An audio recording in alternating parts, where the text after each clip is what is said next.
Okay, there we go. All right, guys. So we're gonna get started here. Got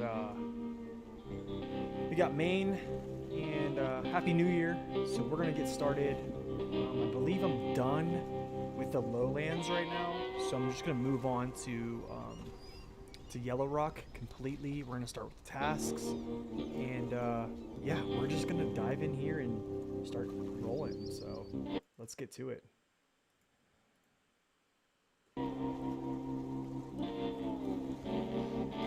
First, what's up, Gabriel? I need to set this up real quick.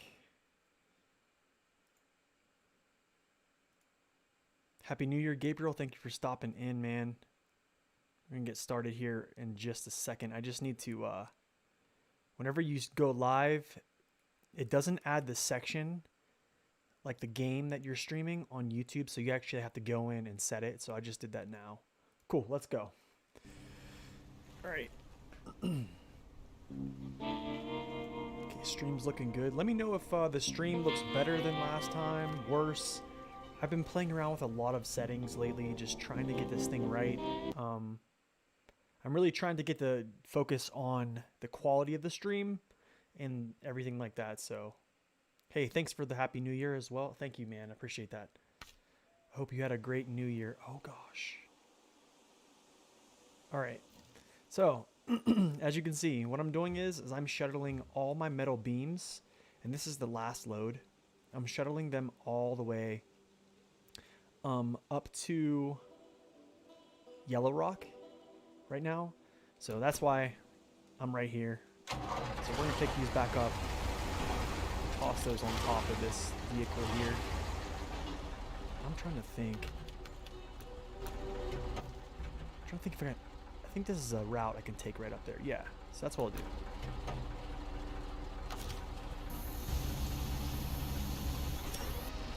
Yep. Start this thing off with a bang right now, you know? This usually works. What's up, Defro? Happy New Year, man. Easy hauling, yeah. Thank you, appreciate that, man. Definitely appreciate that.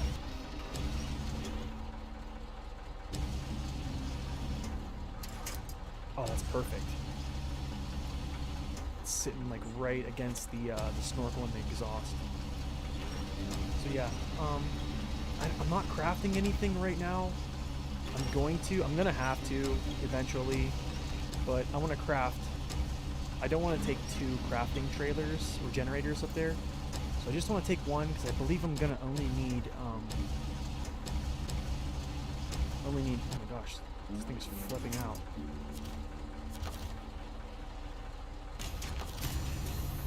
Wow, that thing like wigged out.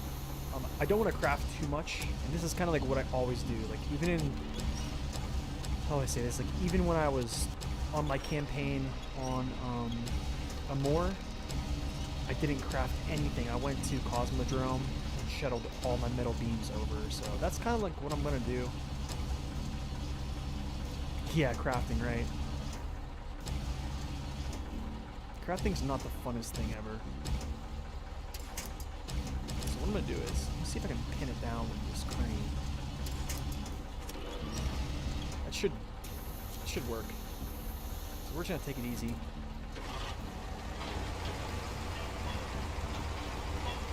I've done this before, but it is kind of trying. Oh, let's just say that.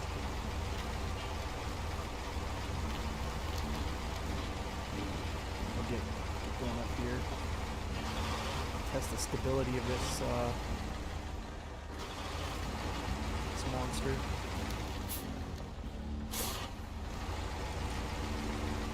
There we go. Sweet.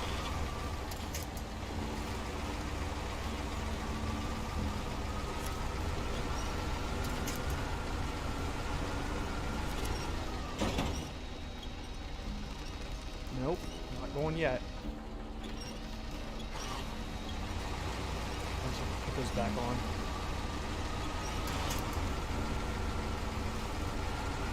This is gonna be tough. But hey, you don't know what crafting is in the game, I can kind of explain it. So actually what I'm going to do is, I'm going to do something different. I'm going to stack this one. Oh shoot. Okay, I see what's going on here.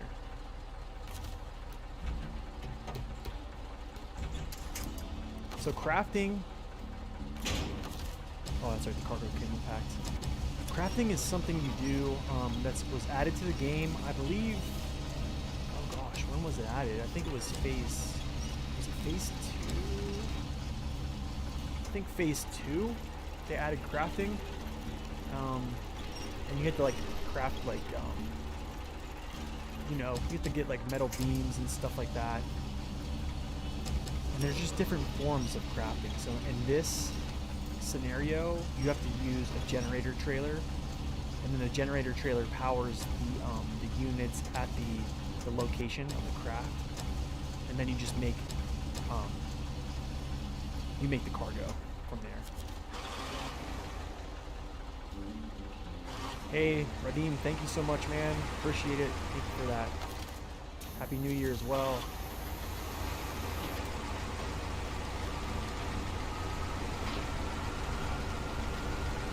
I'll just leave this one on the back here until I get out. So hopefully, yeah, that's basically the gist of it. It's not too terrible. I just didn't like the aspect of collecting a bunch of different cargo to make one type of cargo. Because what happens is like they like switched it up on us, right? In certain regions, it's like 2 metal beams. I know in Yukon it was 2 metal beams to make, or 2 metal rolls to make a metal beam. And then all of a sudden they switched it up, and then they made it like they made it like like small pipes or some type of pipes and metal rolls to make a metal beam. Yeah. Or something like along those lines. So like you kind of think you know it, but then you don't, you know.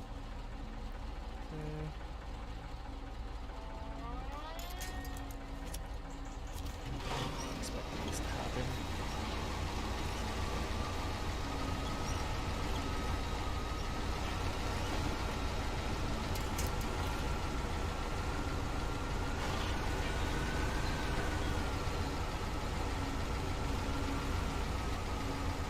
Yeah, the Azov. Hey, what's up, Tech? Welcome in, man. Happy New Year. Yeah, the Azov it's a great truck, man. It's very powerful. You know, it has got stuck like back there. It couldn't get up that hill, but I mean, I'm piled on with cargo, and that's a pretty steep grade as well. Yeah, this truck is a beast. So anybody thinking about using different vehicles on main, I think you're pretty safe to use other trucks. Okay, so this is where I get into this like little predicament here, because I don't want to go that way. I kind of want to go over like up here a little bit and then kind of make a little route back. So that's kind of what I'm gonna do.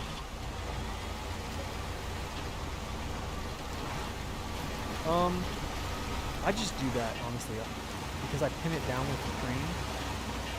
So like right now, like, the crane is securing it down to the top of my vehicle, and the one that's on the back of my trailer, sometimes like when it rocks back and forth, I've had cargo fall out. But yeah, you can do it either way. It just depends on how bumpy the road is.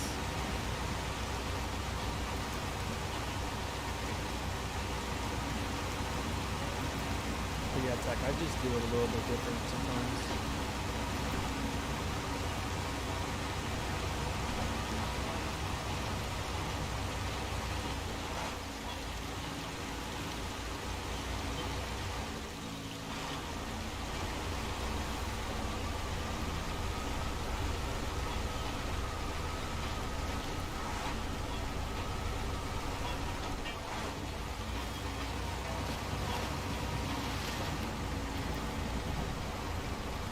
Oh yeah, this map is gorgeous, man. I think like, well, my first time I streamed here on this map, remember saying, like, man, this map is gorgeous. Like, all the time, I was like, man, this is such a beautiful map. Hopefully, let me know how the stream quality is, guys. Hopefully it's decent enough to actually, like, you guys can enjoy it. Like I said before, it's a work in progress. I'm trying to, like, do minor changes here and there to kind of, like, make it better quality-wise. So I stream from a single PC.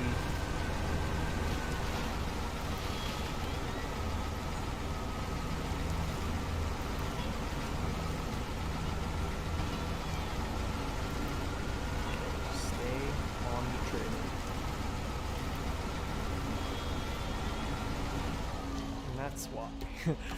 There's why I don't like sitting in on the back of the trailer, but it happens.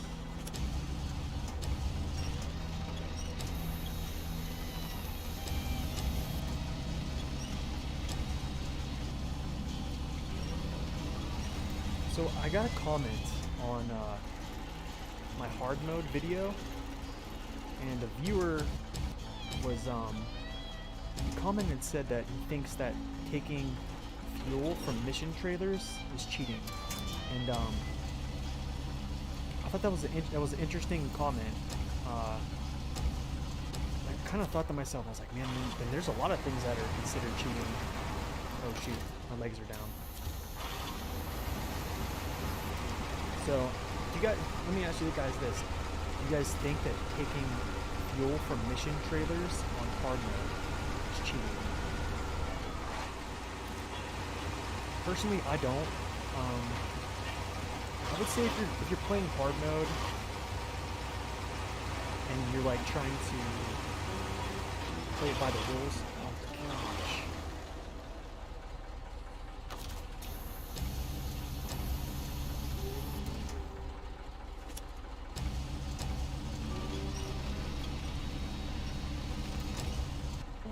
It's not the sharpest, but it's decent.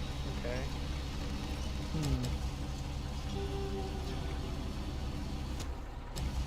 It's crazy because I'm streaming at like 7,000 bit rate right now. I'm just gonna drop it like this. We're about at the road. Yeah, right there anyways.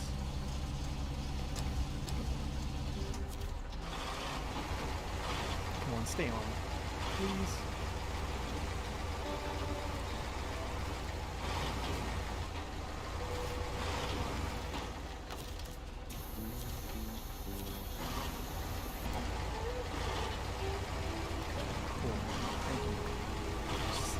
On the truck. Yeah, that's right. The devs have the cutoff, and that was kind of like what I replied back.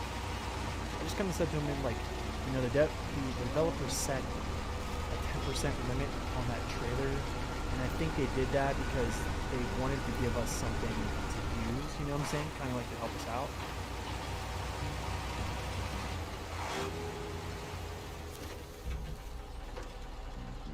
Yeah, you could do that, or you could kind of like play it like District does. He kind of plays it super hard. He doesn't use any free fuel at all. Doesn't matter what it is, he doesn't use it. So I'm actually gonna take a look at this stream real quick from YouTube. I want to see the quality myself. Trying to see how like. Yeah, it's not the sharpest. Let's see. After we start moving here.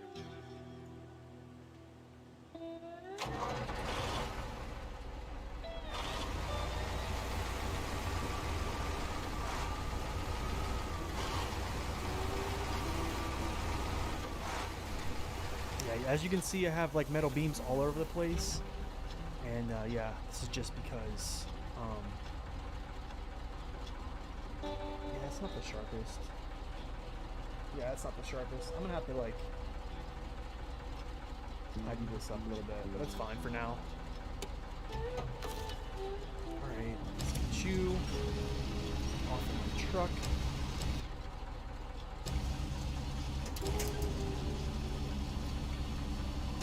You off of my truck.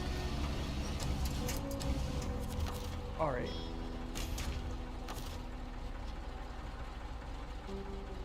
something in between 720 and 1080.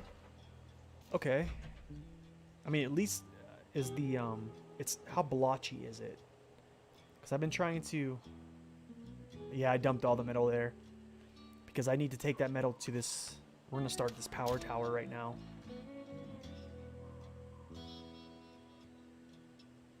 You just started the Yukon. Initial exploration is in the pits.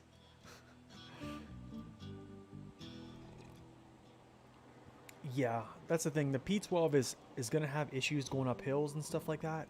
But yeah. Okay, so here's what we're gonna do. The P12 is gonna have some issues here and there, you know, because like it's not the most powerful vehicle, like power to weight wise. So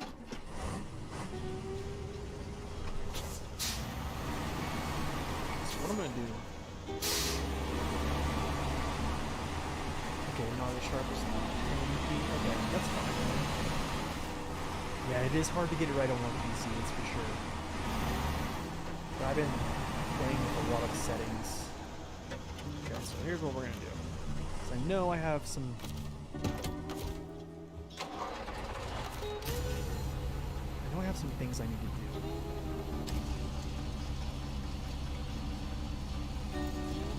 Over on that other side. So, actually, hold on. I need to get like over close to him. I can't pick up those metal beams and extend them very far.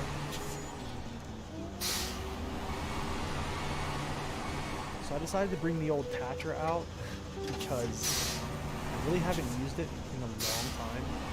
Probably since Amor. Yeah, so.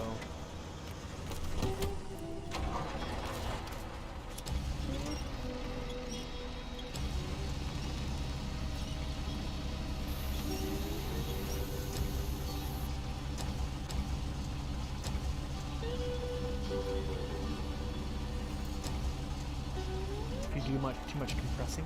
So I don't even compress, actually. So like, I'm trying to think what my settings are. Oh crap. I thought I could like, usually you can pack it on weird angles, but I shouldn't have done that.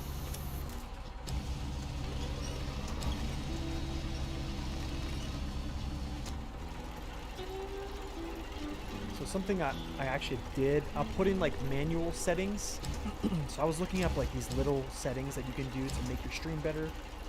And I just went down this rabbit hole, man. Like trying to make my stream like more crisp. And just make it so it's not like any type of laggy or blotchiness, stuff like that. So it's kind of in a current stage, I guess you would say, of like trying to get it right.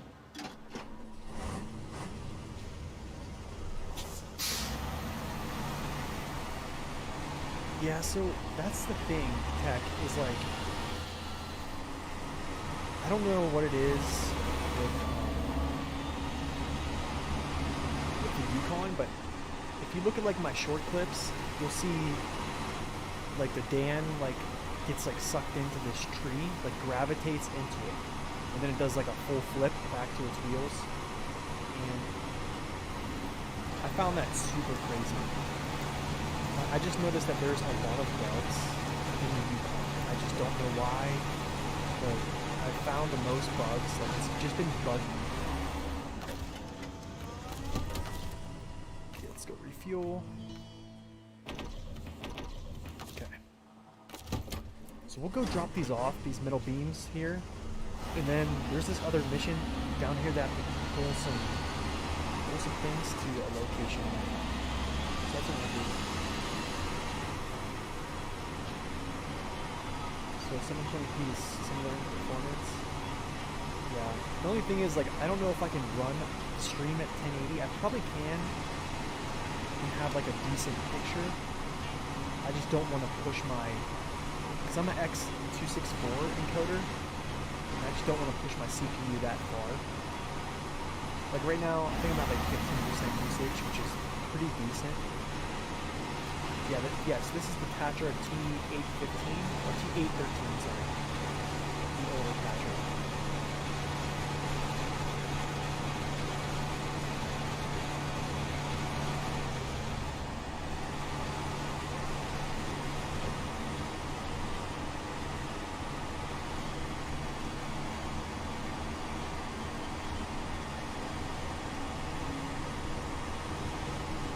Yo, Eduardo, thank you for stopping in, man. How you doing?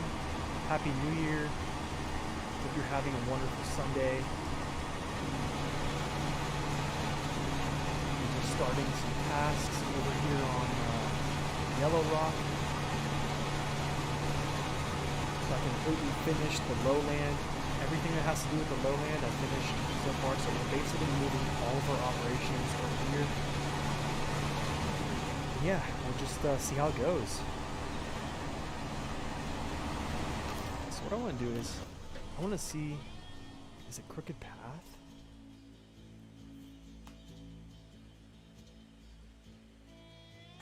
Oh, okay, so it's half the resolution. Okay, I got you. Okay, so what I'm going to do is, I'm going to go down and get this vehicle.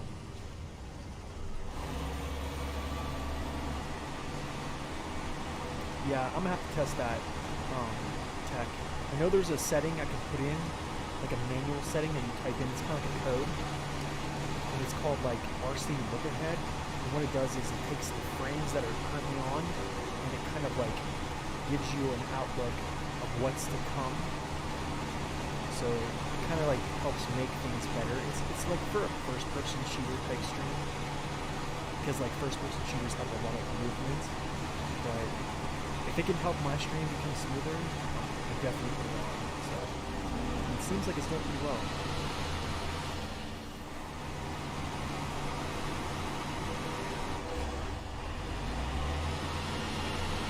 Okay, so we have to pull this guy over to an area, but I'm gonna kind of pull him over like part of the way, and then I'm going to deviate and do a different task that's over there. So I'm trying to do multiple things at once here. Yeah, that's the thing, Tech. It is trial and error. Streaming is tough, man. If anybody says streaming is easy, man, I don't know.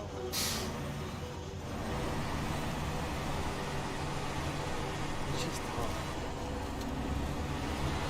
Oh, you're out of fuel. How are you out of fuel?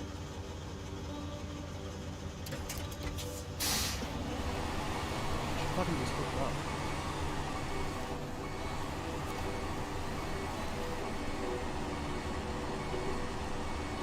Oh yeah. The Tatra suspensions are some of the most amazing in the game, honestly. It's quite impressive just to see it. I'm gonna turn daylight back on here in a second, just so we can see it.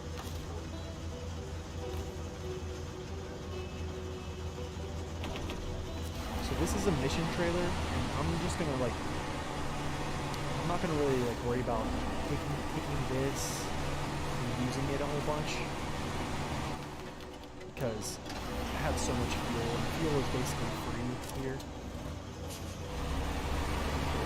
Paystar has gas. Let's go. Jimmy Boy, welcome in, man. Happy New Year, welcome to the stream. Thank you for stopping in. Having a wonderful day. What would I recommend as a logging truck in Yukon? 5600 TS is going to be a good one. So here's the thing, the 5600 TS, and I believe the Azov 73210 and the P12, they all can haul long logs and have the crane as well. And that's a super big asset for me personally, just because I don't have to like bring another truck to like, I guess you would say, load them up. For logs, like what type of logs you talking about here? For medium logs, I would say the Voron AE is going to be good for like short logs, medium logs. I can actually go back to the garage if you want me to go through it a little bit. So I'll go do that real quick. Take me 2 seconds.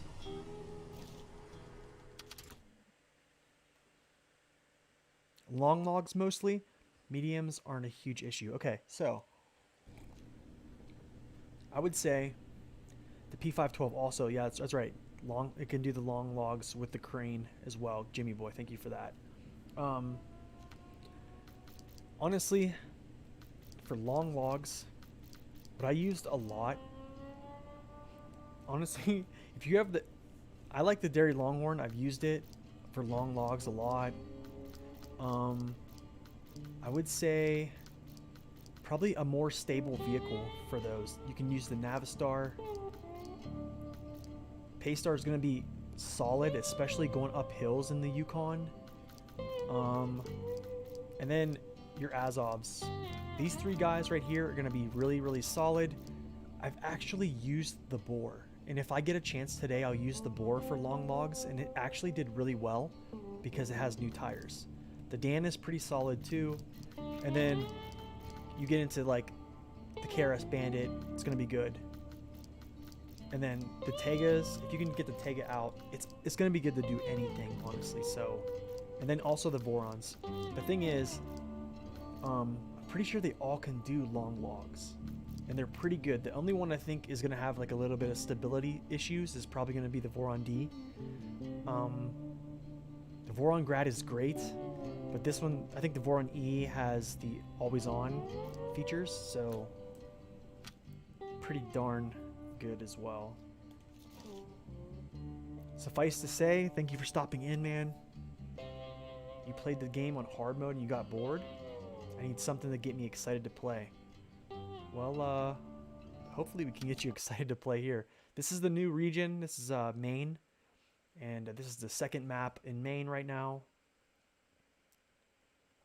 You don't believe in mods? Well, brother, I don't play with any mods at all.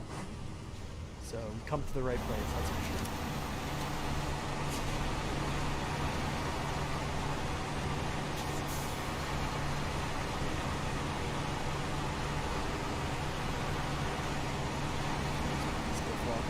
It's probably gonna be pretty slow going through here anyways.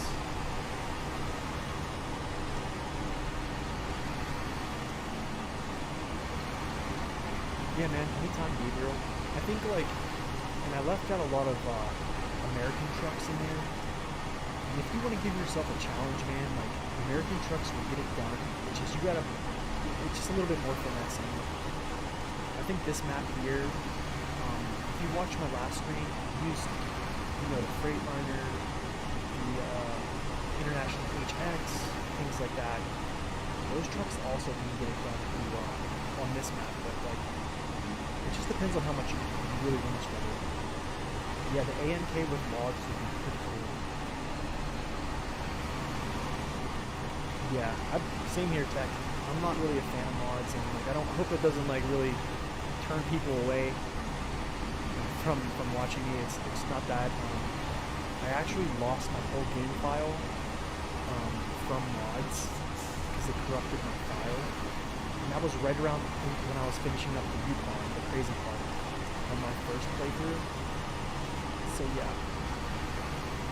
So we're gonna detach here. I'm gonna drop off these logs with these metal beams here, and then we'll just continue our travel with the eye back up.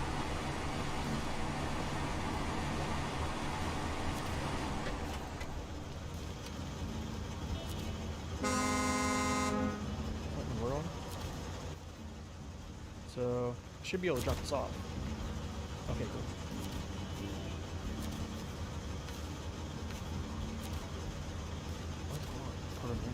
Cool. Okay. Whew. Oh, weird.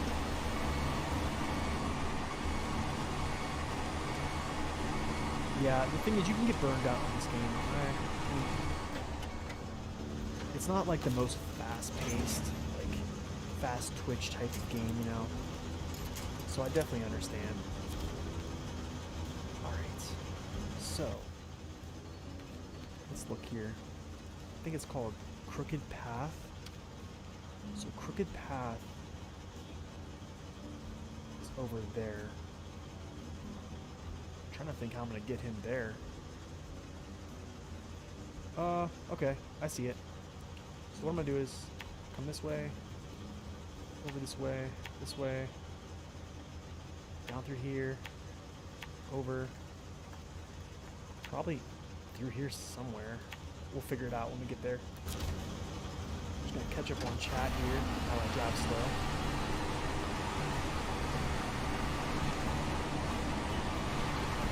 Oh! So, tech, my bad. Give me a second. I'm going to actually, I know what you're talking about.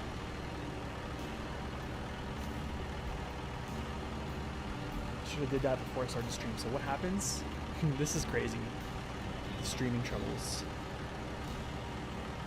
Okay, so you guys can probably hear me a lot better right now. Video. I'm gonna turn these down just a tiny bit. Just so. Take some load off here. Okay, so my voice probably jumped up a ton. So you might have to turn it down a little bit. But something that happens is it turns my mic down to like 50%.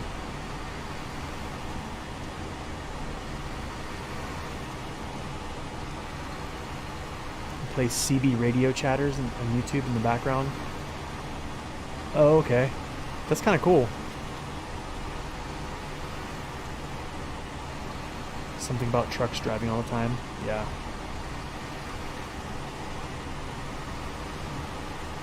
You would love to have a Thatcher T813, but you're poor.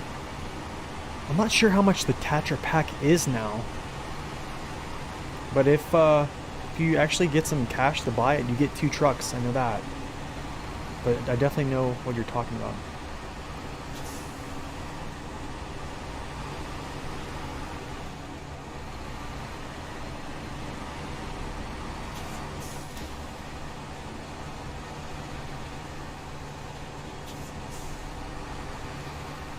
%, when in full screen?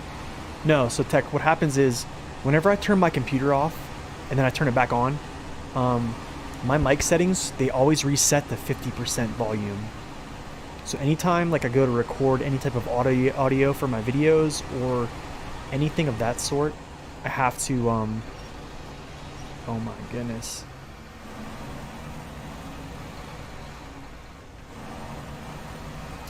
Okay, so here's what we're gonna do. And pull him up. And pull him up and then come back. Hard mode is tough, that's for sure. Making a profit.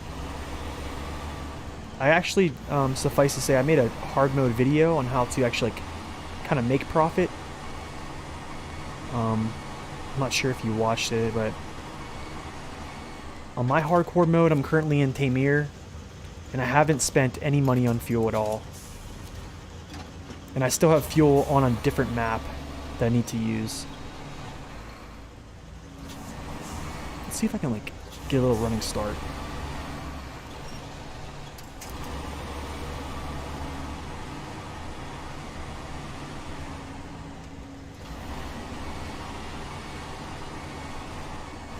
Yeah, oh, I know what you're talking about, suffice. I definitely play hardcore. This is just not my hardcore playthrough yet. I want to finish main first.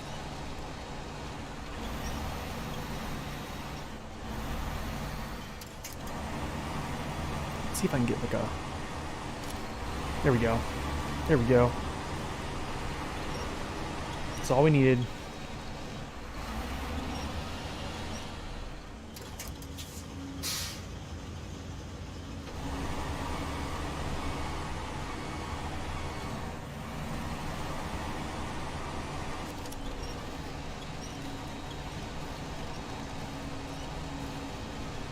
Gosh, this thing is like...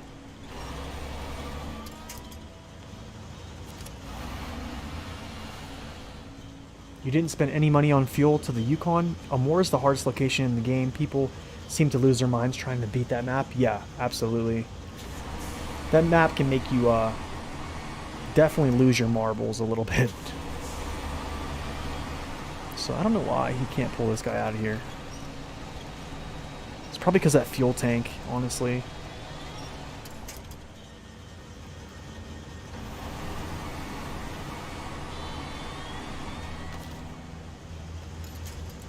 Trying to think here. I'm actually gonna come up here and try to like pull him different.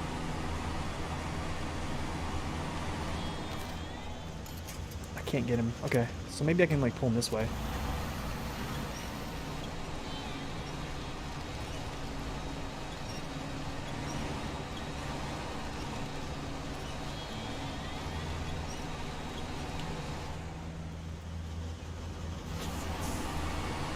He's just like high centered and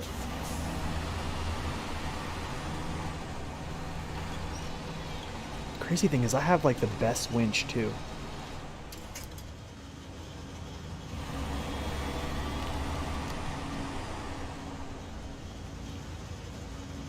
The Amora and Dawn. Amora Dawn is not hard even on hard mode.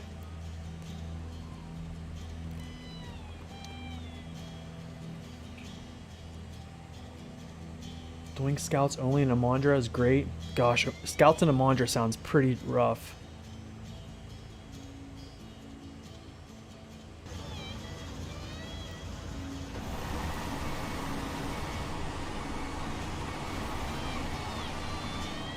I wonder if I can get his side. There we go.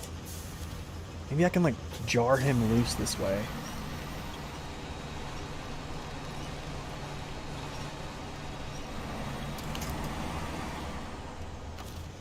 Crazy thing is, like, I can't believe I can't pull him out. I'm almost thinking I have to wedge myself into something. That's probably what I'm gonna have to do.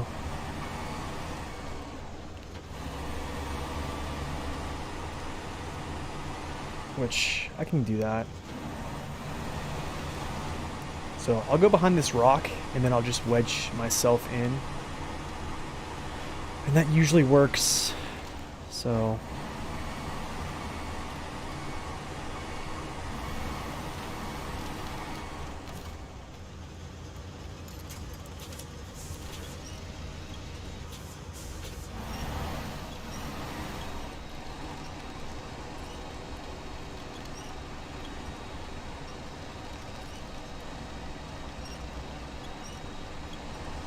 Okay, I didn't wedge myself. Gotta like get myself aligned here. Sorry guys, I'll catch back up on the chat here in a second. Just like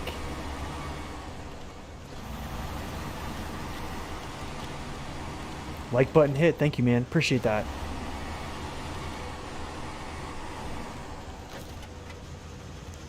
I'm honestly really excited to get my hard mode back up and running. There we go. Just like that. Okay. Maybe I just needed more traction up there or something. I think it's just like wedging myself. That usually works, man. If you have a weak winch. But the thing is, this is a heavy winch. So I'm kind of like really confused on why I couldn't pull a medium truck out of that situation with a heavy winch. So, but if you're ever in a bite like that, yeah, you can just wedge yourself in on a tree or something that's not gonna break, and then it usually works. I usually do that with scouts whenever I go to rescue a bigger truck. Okay, now let's hook back up here. And then on we go.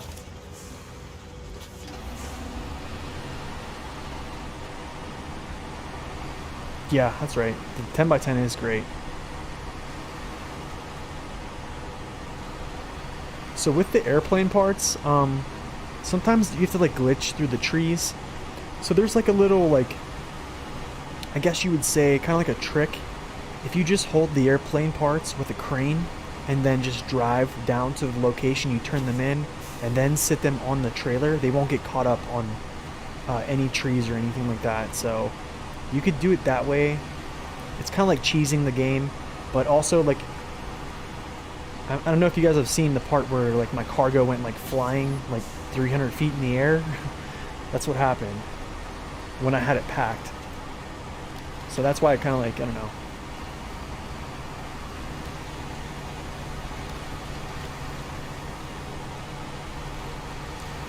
Yeah, I hear what you're saying, man. Hard mode definitely like changes, it changes the game, honestly. It like makes the game feel new. And like, I can tell you straight up, like I was a big naysayer. Like, oh my goodness, dude, are you serious?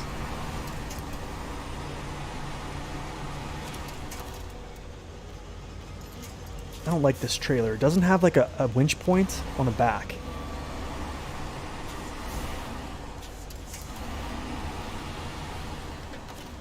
So, just like wants to like fall off.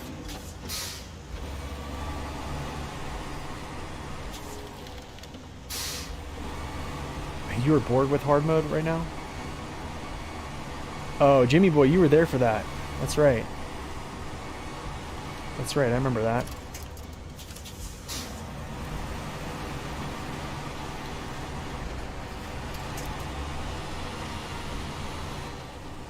Yeah, that was pretty crazy.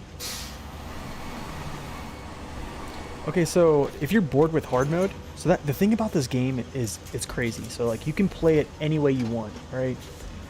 So I don't know if you guys know Dimitri or District B13U.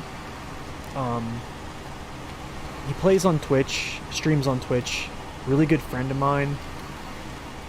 He actually has played a highway truck hard mode campaign right now, and he's doing fairly well with just all highway trucks on a hard mode campaign. I mean, that's an idea right there. You could play the game like in reverse order to give you a good challenge as well. Like you could start the game out, get to the garage, and then jump right to, I guess, like, I don't know. Oh my goodness. This is going to be difficult. I wonder... I gotta look at this again. Am I gonna be able to get up this?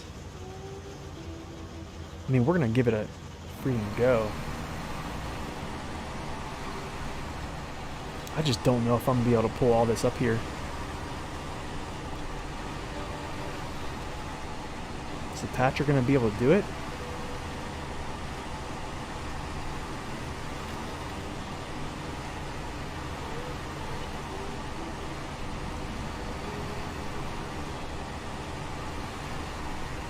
Oh man, it did. Look at this. Nice.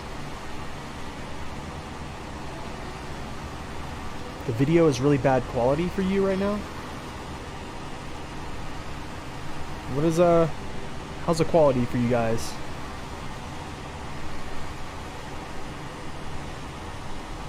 I still have 0 drop frames. You will never buy a mod? Yeah, I'm not gonna buy mods either, suffice. Okay, I need to get like over here so this pacer doesn't fall over.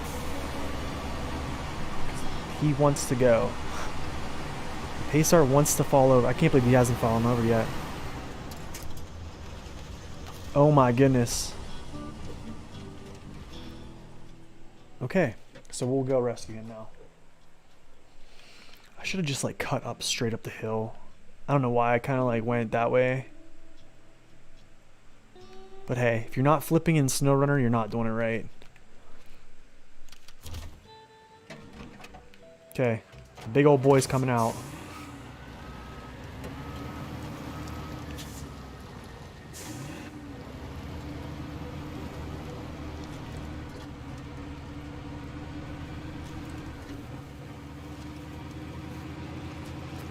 Yeah, man, I don't know what to say to kind of spark your interest, but I don't know. I've been playing this game for, oh gosh, pretty much since launch, and yeah, I loved it so much that I actually decided to make a YouTube channel and all that other jazz. So it's treated me pretty well. It's a 5 out of 5 game regardless. That's awesome, man. I'm glad you think so. I think so too. yeah, I mean, that's the thing. It's not meant for everybody.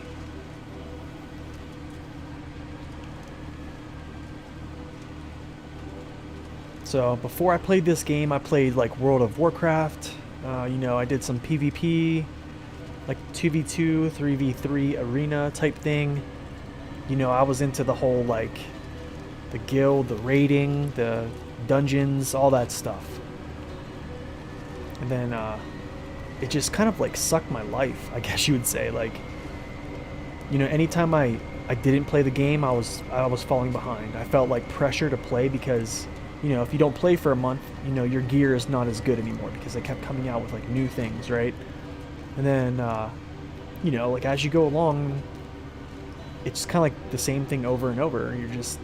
You're constantly grinding for better gear, and that didn't appeal to me anymore. So I switched over and I started playing like World of Tanks, and then I swapped over and started playing World of Warships. Started doing that competitively, semi-competitively, and yeah, I didn't like what the developers were doing or going with that game, so I kind of like I just kind of like got sick of it a little bit.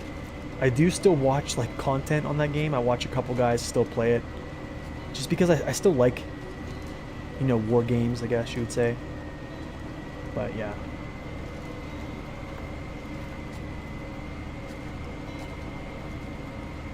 I should do a new review on the Dairy Longhorn. So what I'm planning on doing, Jimmy Boy, is I'm going to do like a review of the upgrades. So it's gonna be like kind of like an all-inclusive thing. I'll kind of just like I wouldn't say it's gonna be like super in depth, but I'm gonna go over and kind of like give my thoughts on the new upgrades that they gave to vehicles and stuff. Yeah, World of Tanks is cool. It's just I don't know how to say this, man. I feel like there's a lot of bias. Why am I not turning? Okay, there we go. There's just a lot of bias. The developers, like, there's a certain nation there that gets great ships, and they're not really even ships, they're like concepts. So yeah, and then it just keeps happening over and over and over again. And I'm not looking for the game to be like historically accurate, right? Because like it's never going to be historically like straight up accurate. But you know, I guess for me, I'm gonna say straight up, like, the two best navies in World War II were Japan and the U.S., right? I mean, Great Britain is definitely up there as well. But I mean, when you're making battleships that are better than the Yamato, like I don't feel that should be a thing. Like the Yamato was like the super battleship.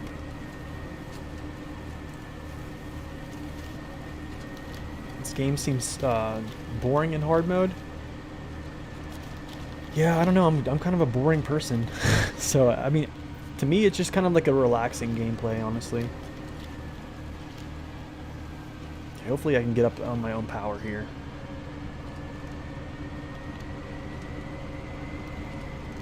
What's up, Ender? Welcome in, man. Happy New Year. Everybody who's chimed in already or has showed up to the stream, Happy New Year. Hope you guys are having a wonderful day.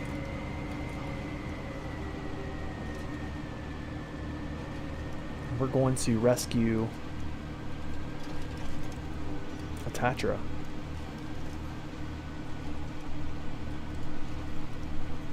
Yo, what's up? Kara Benomar, welcome, man. Haven't seen you in a while. Happy New Year. District B13, the man I was just talking about. Everybody, if you do not know District B13 Gaming, go check him out on Twitch. It's going to be District B13 underscore U. District, I think you can link your channel if you want to as well. But yeah, or you can just type it in chat. Go check him out. He was streaming today. He just started a new hardcore mode. He has multiple hardcore modes actually, so very, very knowledgeable. I check him out all the time. I actually spend most of my time whenever I'm watching people stream over there on his. So yeah, go check him out. Okay, let's flip this dude.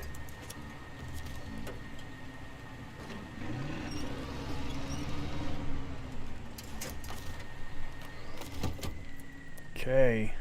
My goodness, man. Thank you guys. Happy New Year, absolutely. You're welcome, man. You deserve it. Anytime I show up in your stream, you're always promoting me, so. Yeah, I got a little mess here. I was coming around this corner, and I don't know how the Paystar is on its wheels right now. I just don't know. Like at that angle, like I just don't know how he's still on his wheels.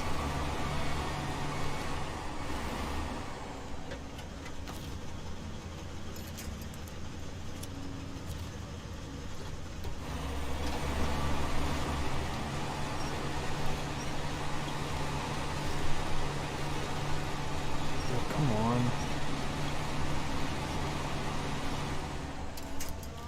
Okay, that'll work for now.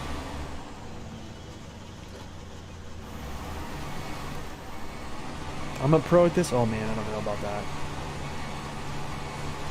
I'd hope so. Not like you, District, that's for sure.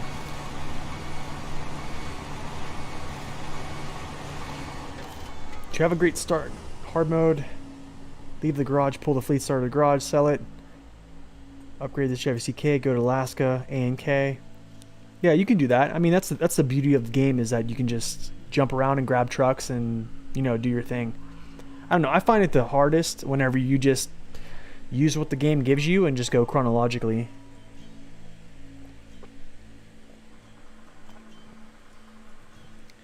Game actually pretending?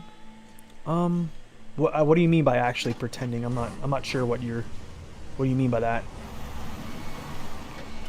Honestly, I don't know. I'm not really affiliated with any type of like streamer.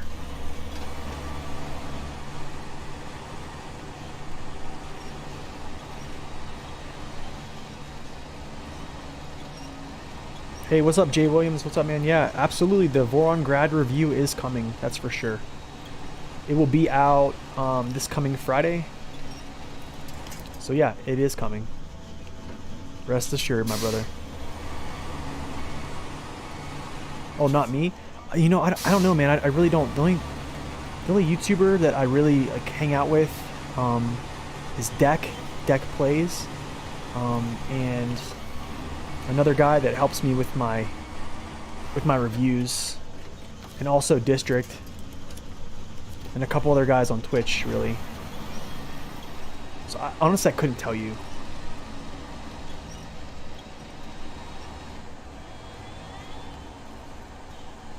Well, I hope my videos are good enough for you, man.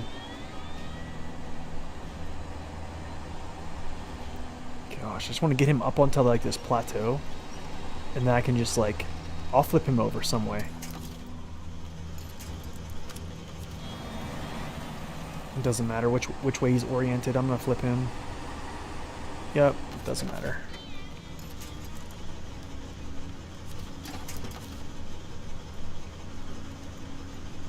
Oh, the winch is acting up. Okay, there we go.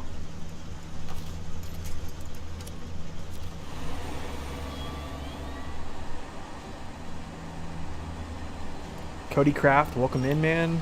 Happy New Year. Yes, the F750 is definitely beastie, man. You're still watching my reviews, but you're not playing. Your GPU broke? Dang, I'm so sorry to hear that, man. I'm sorry to hear that. I'm just gonna get him up here. It's gonna be a more favorable area to flip him over.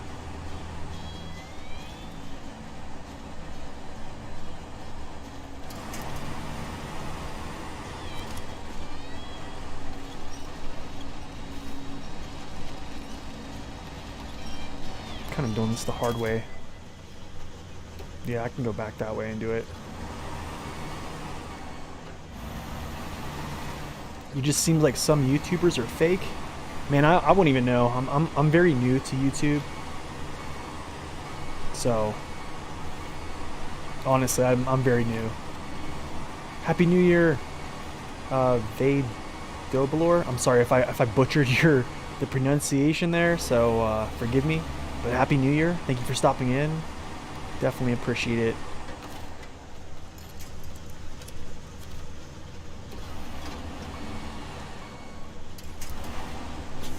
Okay, he's there.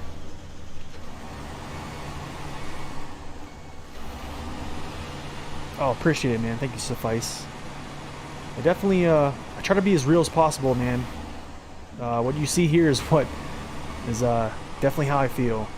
I try to stay pretty consistent with everything I'm saying and everything I'm doing.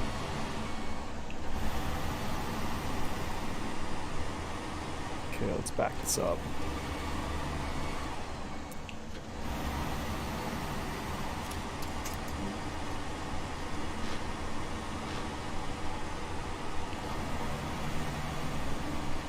Alright, brother.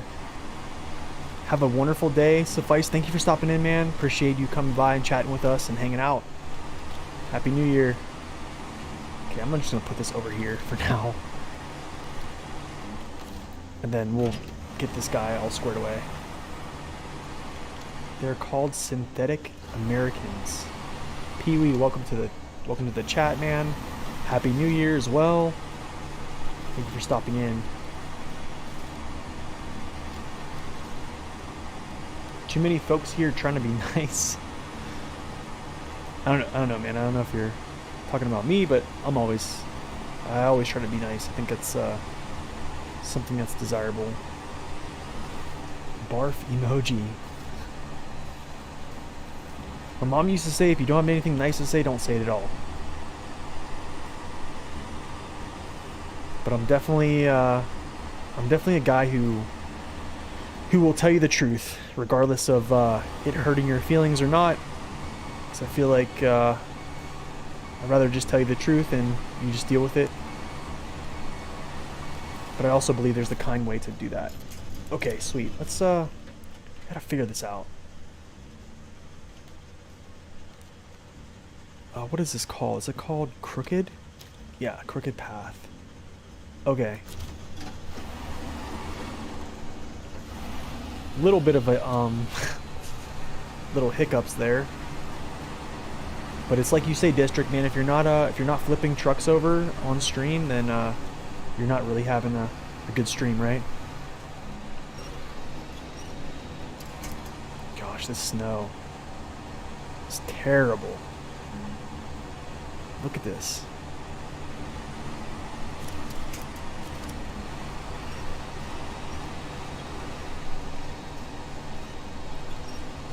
He's probably like hooked.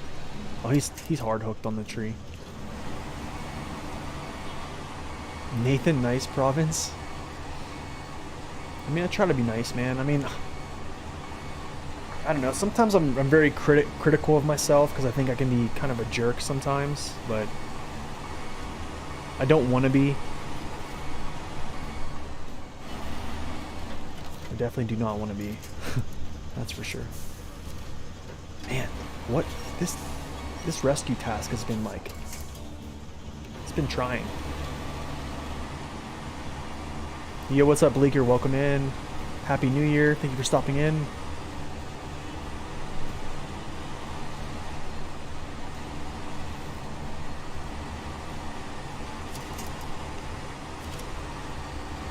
See if I can get him around this corner. Cool, got him.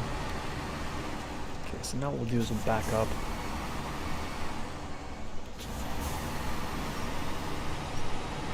I wish I could turn his all-wheel drive on. Like, I think that's something that's also kind of like hurting me right now.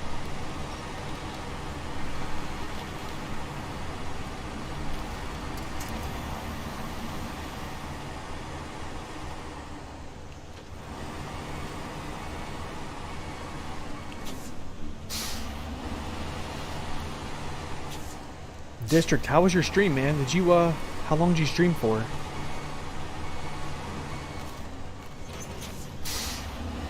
I forget where I logged off from Twitch, because I went to the gym with my wife today. And we did like a killer workout. It was like a huge leg workout that, yeah, I just wasn't ready for, so I didn't get to come back and catch the rest of your stream, but how far did you get? Don't hook on the tree. Nice.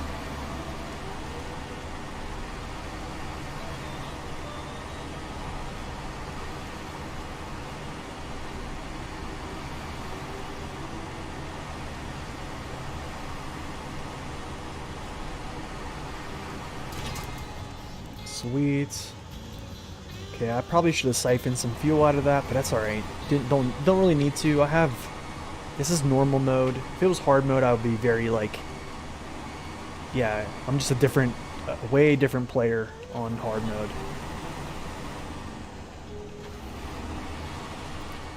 The new map is really pretty, but the terrain feels like you're driving through glue. So on this side of the map, on this this part, yeah, it does feel a little bit that way.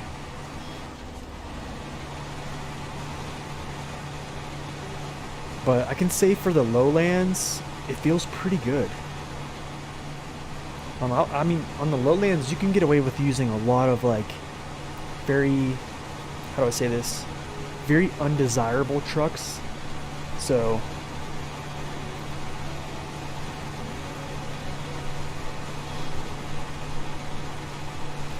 okay, so we're just gonna park him. Actually, no, we're not.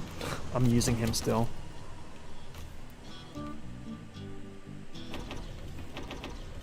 Okay. Next task, we're gonna go do this sweet home. I wish I had a crane.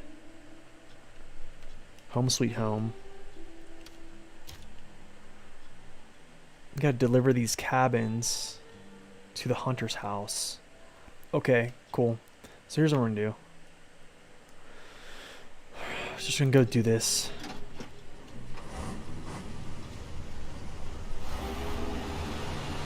You're saving the mission I just did for later because you've been using fuel from the tanker trailer. Oh, nice. Okay, that works.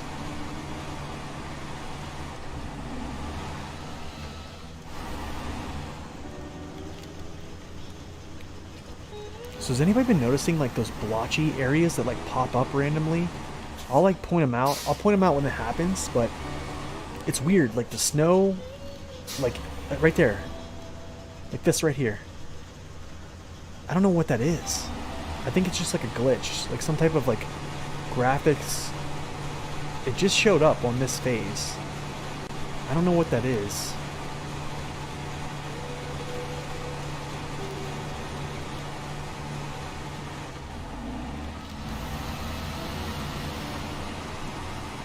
Okay, I don't think... Oh, this is just like a ski. This is kind of like, what's it called? Oh, okay, I got it. This is, yeah, this is kind of like... Yeah.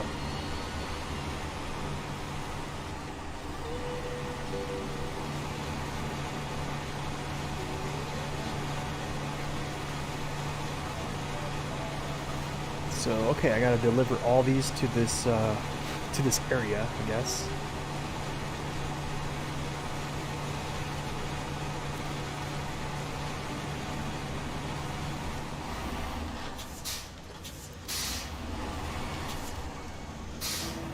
Anybody that's just tuning in, Happy New Year. Hope you guys had a wonderful New Year and you're having a great day today.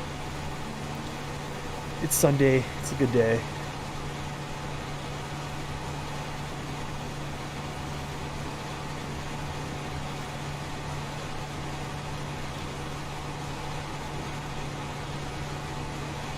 Man, if this thing had always on diff lock.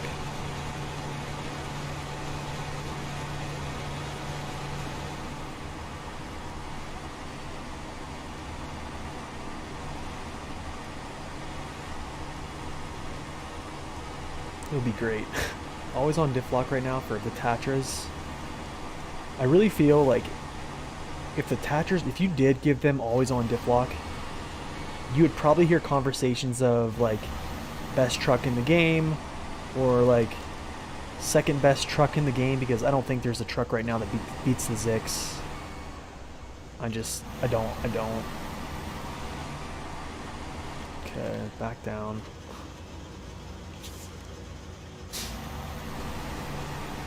It's just diff lock is such a powerful tool in like SnowRunner. It's unreal.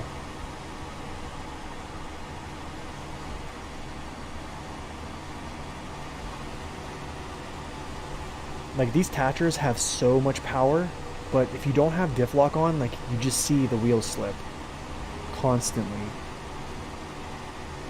And like they do have pretty good fuel mileage, I mean fuel economy too as well. Like if you just look at these tires, like you'll see tires spin, other tires won't. And then as soon as you put it in diff lock, it's just like, and it just starts walking. I mean, I'm fine with going slow. That's you know, fine with me, but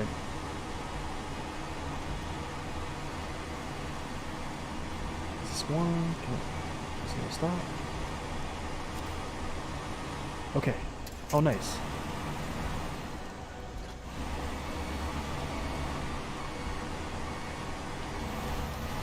Yeah, this Thatcher is, honestly, it's really capable. Okay, let's, I'm gonna go get this guy. Go back down here and grab this. Now, if I had a crane right now, I'd probably just throw that,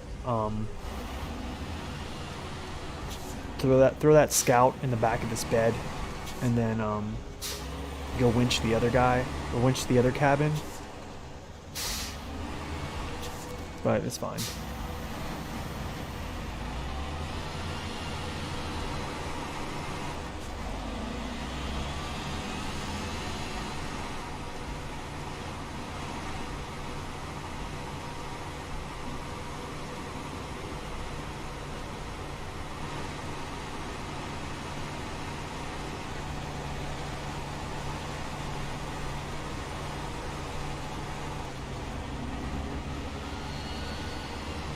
Shoot, that's a turn. Yeah, that's it right there. Sorry. I don't know this place as well as I do the lowlands.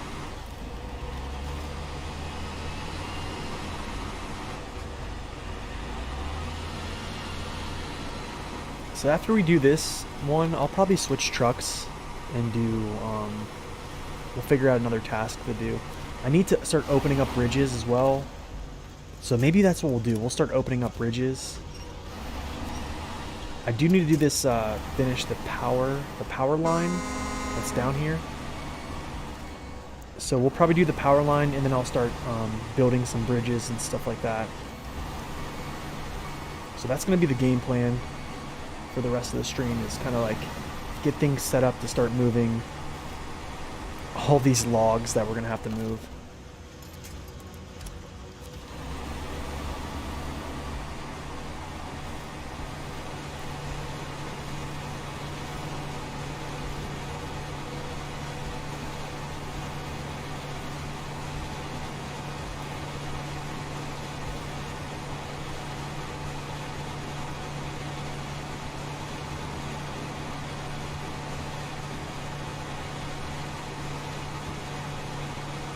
It's actually kind of cold. I opened my window. So I live in Arizona, in a city called Prescott, and it's like probably a mile above sea level.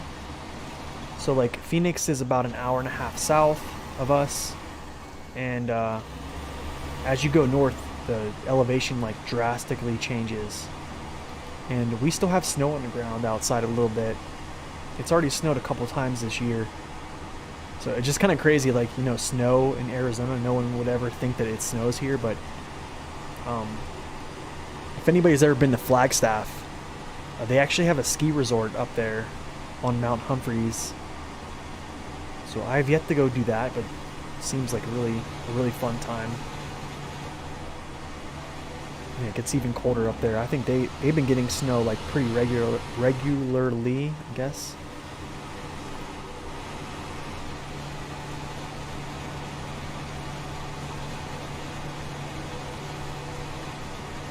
Okay, where are we going next after this one? We'll go down and get this one, and then we'll just go get the other one. Home sweet home. Yep.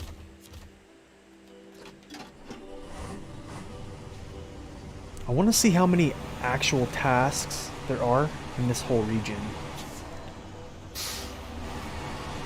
I feel like there's a good bit. I know on this map, like whenever there's the barbecue. Someone had barbecue out. All these houses have these little barbecues. Where's the side by side? Where's the smoker at? Can't find it. Whatever. But yeah, this map had quite a bit of tasks in it, so I thought that was pretty cool. And they're not easy. That last one, like, I don't know, you can say what you want, but that definitely wasn't an easy task. It was definitely pretty unique. Like you're like hauling this truck and a trailer at the same time. I mean, you could do it separate, which I probably should have just did it separate. But yeah, mistakes were made, that's for sure.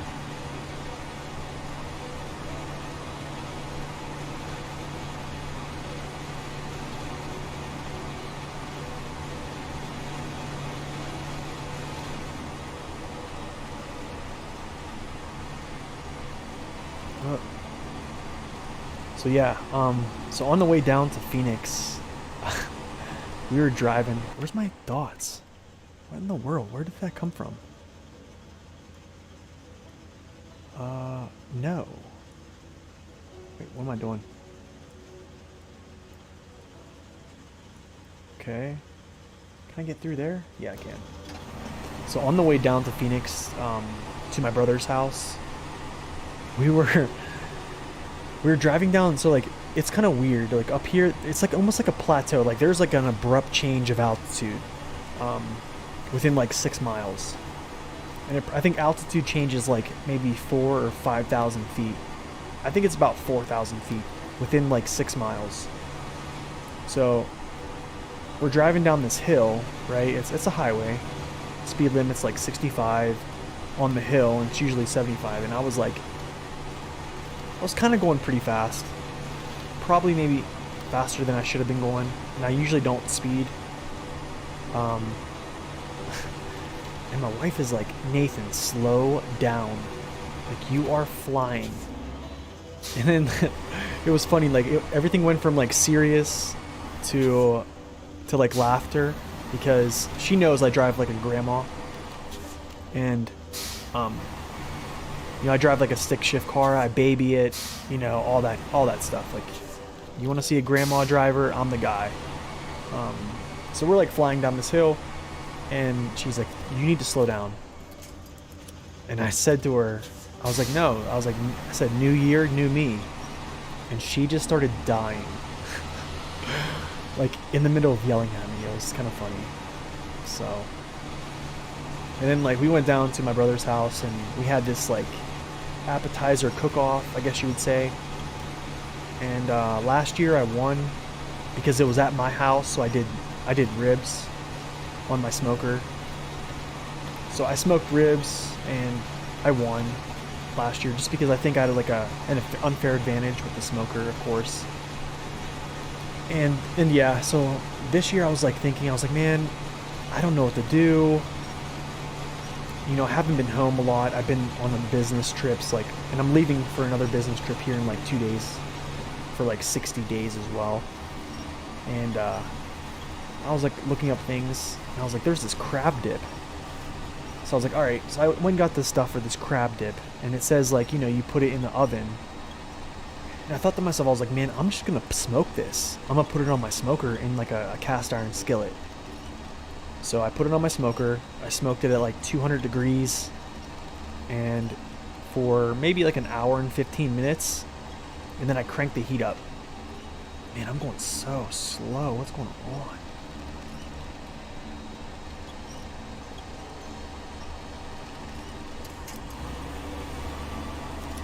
I don't know what that was, why I was going so slow for. But anyway, yeah. So it was like 200 degrees for like an hour and 15 minutes, and then I cranked the heat up to like 350-ish, and then I finished it. And then, you know, I brought that down. And we were like, so everybody tries their appetizer. And I think we had like six appetizers or something like that. So I'm pretty sure that's spam. So Robert Haynes, I hope that's not spam. But if that's a link, do not click on it. Anyways, yeah, so we're like, we try out these appetizers and they put like numbers by them. So I guess I won again. So I was not expecting to win because I really wasn't even interested in winning. Like last year I was like, I really wanted to. I was like, man, I want to win this contest. Like, just that competitive nature like came out, you know? So yeah, the smoked crab dip came out pretty good.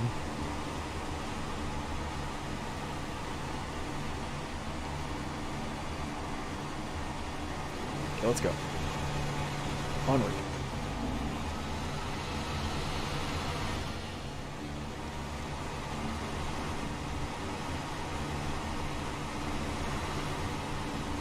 I wonder if I take these out of the zone. Like, if I push him out, is it gonna say I need to push him back in?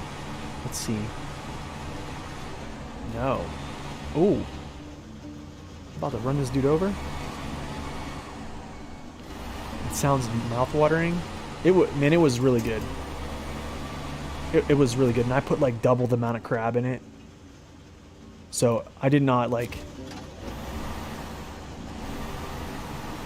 you know, I'm gonna tell you how much I spent. I spent about $60 on this dip. So like, and I won. So like everybody pitched in $20 to give me, you know, that was what the pod was. Like the 6 people that, you know, were in it, they pitched in $20 for the winner. So like, you know, I made some profit. But yeah, it was really good. I definitely would suggest making it. So yeah, I love, like, I have a Traeger. It's like a pellet. It's called a pellet grill, but it's like a smoker. It's what it is. It's a smoker, right? So, and I've been doing a lot of research on on pellets, because like the thing is with pellets, like a pellet grill doesn't really give you good smoke. You know, like, how do I say this? Like when you have a traditional like stick burner, it's going to give you like, you're gonna have good authentic smoke all the time. Like the smoke production is gonna be like more flavorful from the smoke. It's just how it is. So I'm like looking up like how can I get more smoke flavor like in my pellet grill for when I'm smoking things, and like I dug into all this stuff, and I come to find out that the Traeger pellets like that you buy, like the flavor, like say if you buy like hickory or something like that, it's not really hickory. It's basically like, oh come on, are you serious? Like hickory is not hickory. It's basically just like a combination of all different types of woods put together into these pellets. And then they put like an oil on them to give them like flavor of hickory. And that's not cool. Like, you know what I'm saying? I just wanted like hickory, like straight up hickory wood that's made into pellet form. So, you know, I did a bunch of Googling and research, and guys that are smoker experts, YouTubers, this and that. And yeah, you saved me. Here's your reward. Thank you, sir. That's a lot of money. What's up, Ano? Welcome in, man. Happy New Year. Hope you're having a wonderful day. Okay, so. All right, so we're going to do this power tower. Power tower. Oh my gosh. Yeah, we're going to do this here. And then, yeah, we'll start doing these bridges, which is one's here, and then I know there's one here. So that's what we'll do. We'll just get this stuff going. So, with that being said, we're going to go grab our Voron Grad.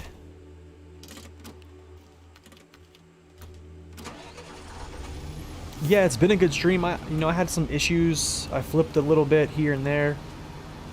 But yeah, it's been a good stream. Thank you for the Happy New Year. Appreciate that, man.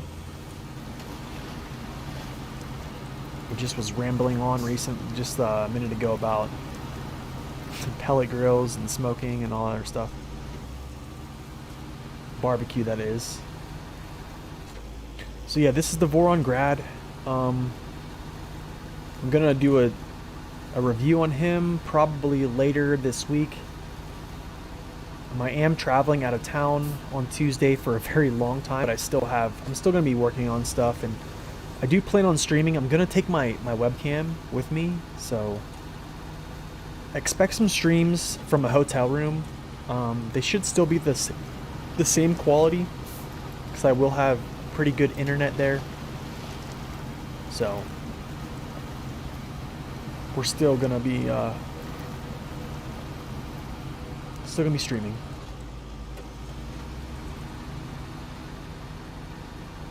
Okay, so we'll grab 2 metal beams here, take those to the tower, and then we'll start this whole thing going.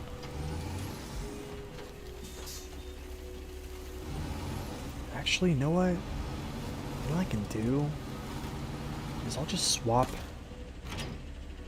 trailers with this guy.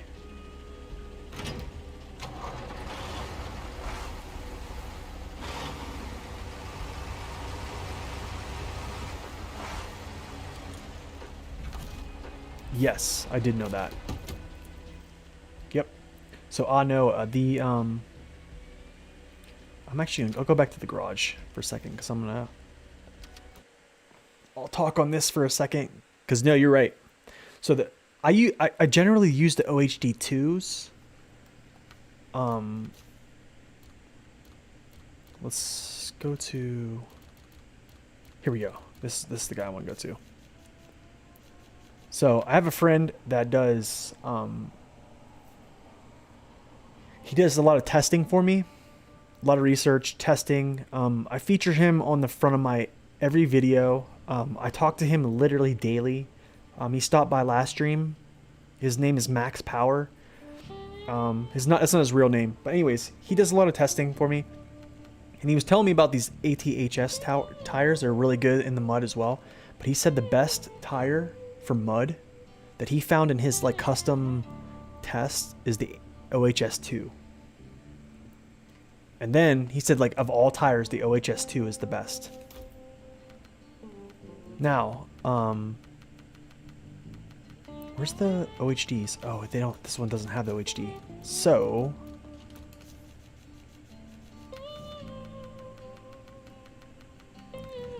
I usually use the OHD2s.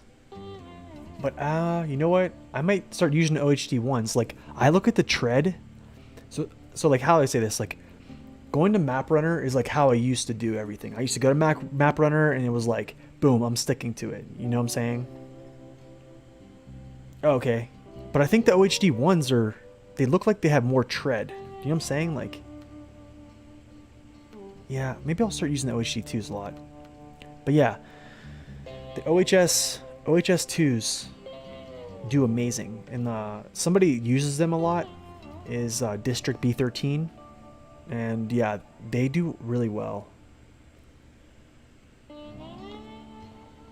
And the thing is, the OHDs are they're heavy. It's still a heavy tire, and they still work really well. So you're not leaving. I don't know. I like to switch it up. So here's the thing. So if you look at these mud tires as well, you look at MHS1, you're oh, okay, cool. MHS2, you're dang, those things look like they're gnarly, right, in mud. And you're yeah, these look really good too.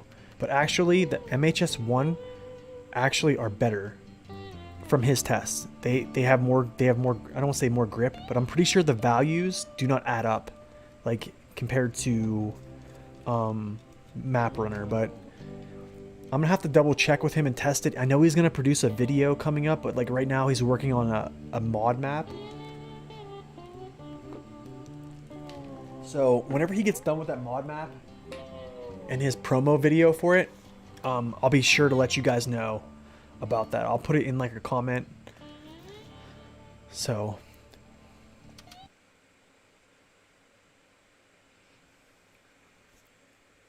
but yeah, right now I have the MHS1 on the Voron Grad. I usually have the other ones on it.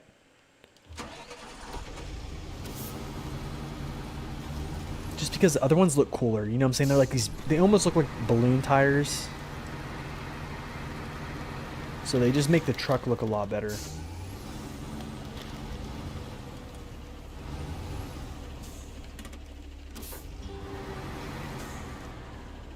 Yeah, I agree, man.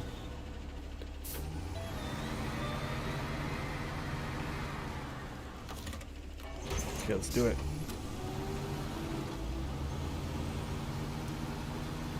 Yes, me too. I mostly I use the MHS too.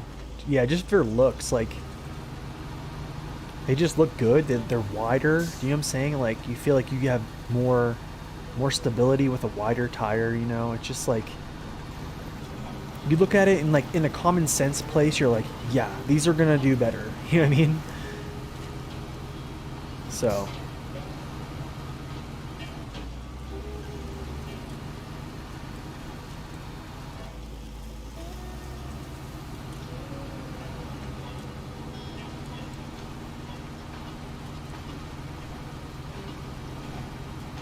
Let's go to this tower.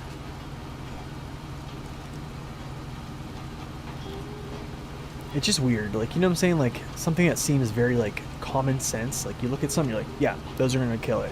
You know what I mean? But, like, it's not. It's just odd.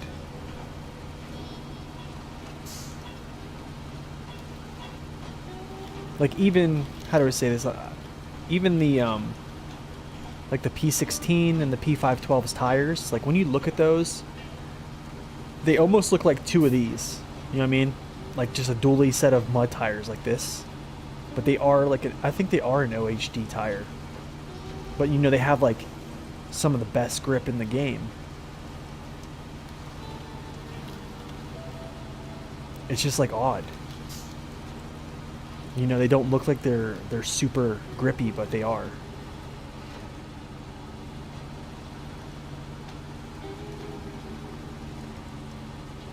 Yep, 3.5 in mud.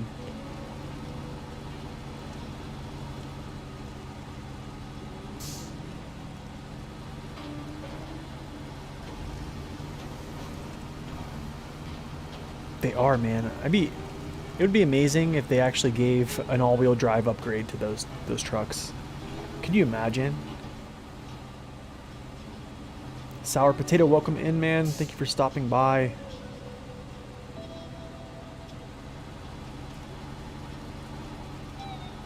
The thinner tires should cut through mud better. From like the oval shape, you mean? Like of the tire?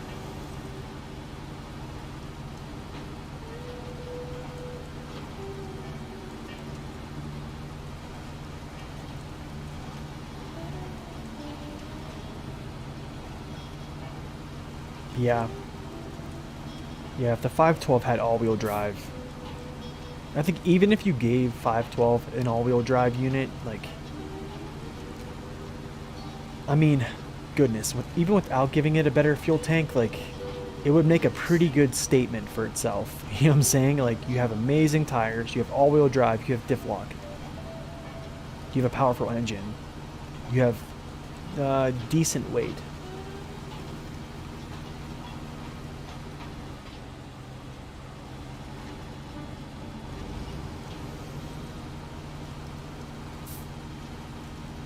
The files are, yeah, that's true. The files are always there, and like I've thought about altering files for like like fuel tank values and stuff like that. Maybe I'll do that in the future, but like I do like to keep it vanilla. I think what you know what they should have done? They should make it so you can have like kind of like, what is going on? What am I stuck on?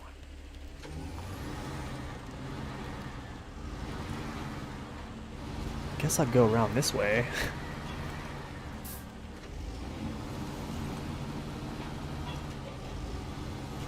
Yeah, it would be. That's true.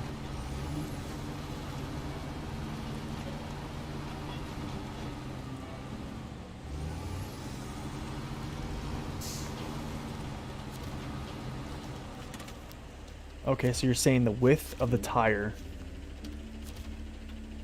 should be able to cut through better? Okay, that makes sense. Sour potato. I heard this is a hard area to get through. Cool. We'll stop with this guy.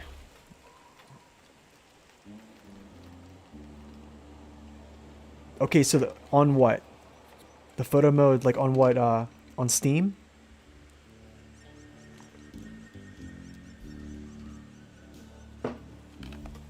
I know where they're saved on Steam. It was very hard for me to find, but I know. Okay, so now the road to the plant. Actually, kind of want to do Fallen Bridge. Yeah, I kind of want to do Fallen Bridge. So yeah, sour potato, that kind of makes sense because with the tires cutting through the mud like that, whenever my friend tested the all-terrain tires that are kind of like oval shaped, they look like a donut almost. He said those did better than a lot of tires actually.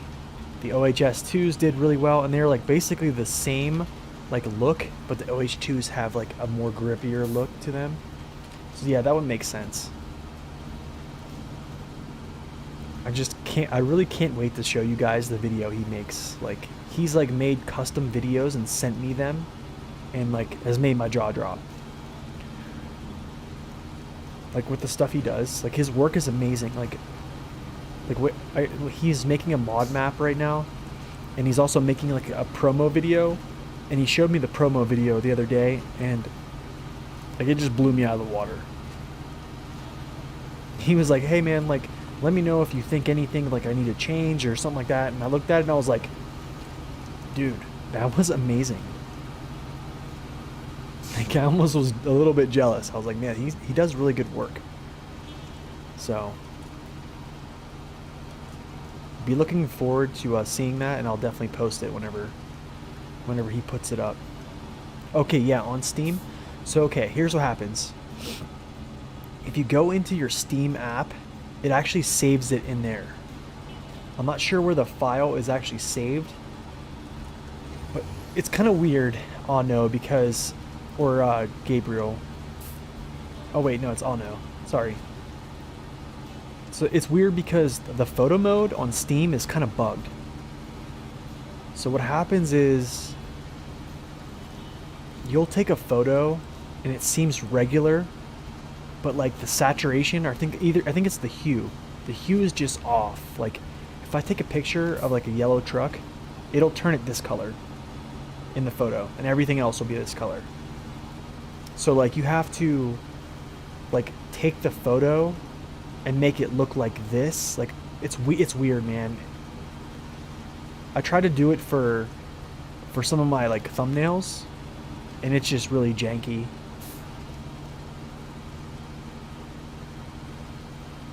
So you have to like mess with this stuff like before like you snap the picture.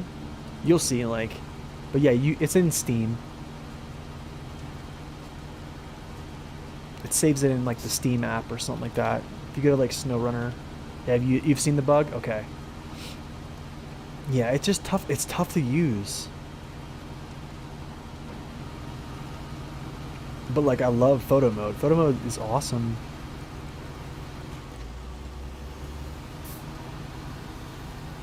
Okay. Now, stop here. trying to think. I'm actually going to... We're going to do this other little bridge. I kind of want to knock out these road to the plant. So I got to grab some planks. Wooden planks 5. But the only thing is, I don't have this bridge set. I can go through here. That is true. I could go through there. But also, if I go to the next map, I'm pretty sure I have like unlimited wood right here. And this is kind of easy to get to. I'm thinking. I might just go back here.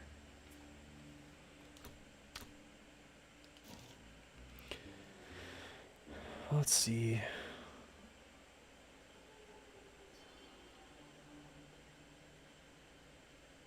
Maybe I will.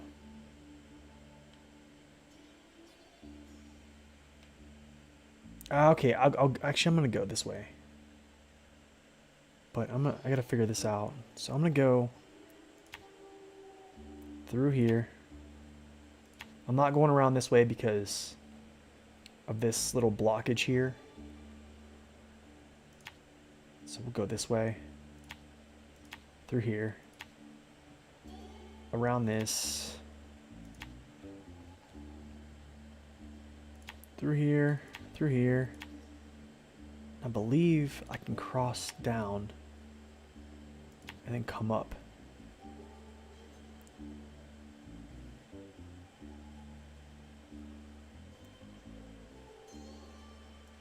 Yeah, we'll figure that out when we get there. I know like going this way is kind of weird, but I can't just go up through here and around. So we'll just do that. Do like a nice little drive. First, old Danny boy.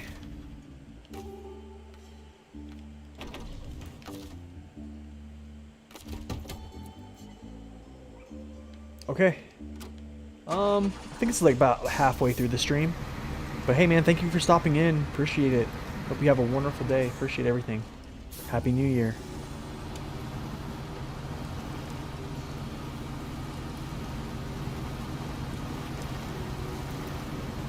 Okay, let's get it.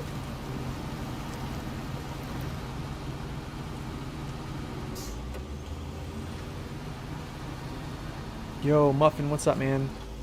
Happy New Year. Hey, thank you. I appreciate that, man. I'm glad you enjoy them.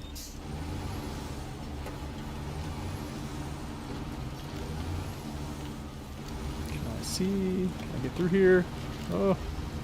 Okay, cool. I can.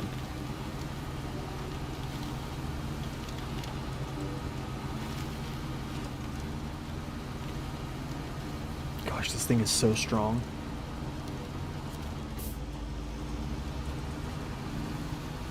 My goodness.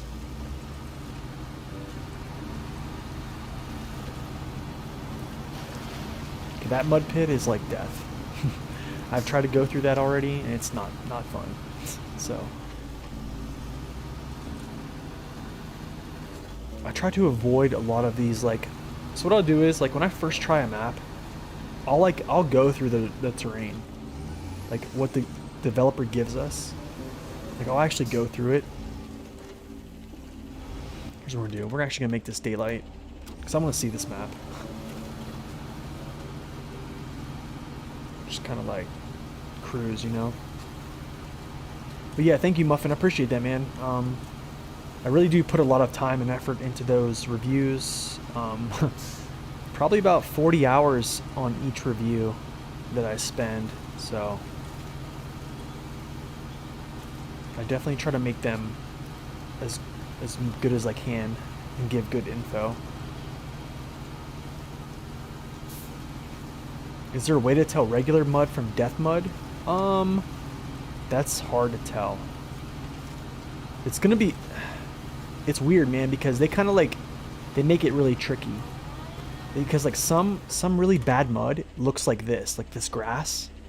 Like in the Yukon, like some like very soggy areas will look like they're solid, and you'll be like, oh, okay, we're pretty safe here, and you'll go through it, and it's like moderate mud. So I don't think so. I mean, in general, like, you can kind of tell, I guess, like if it's like a big pit, usually it's probably something that's going to be like really muddy. But as I go through this little journey here that we're doing, I can kind of like point out what I'm gonna like, what I'll say is like probably something that's gonna be deep or shallow. So I can do that. Oh, I could probably cross there. Maybe not.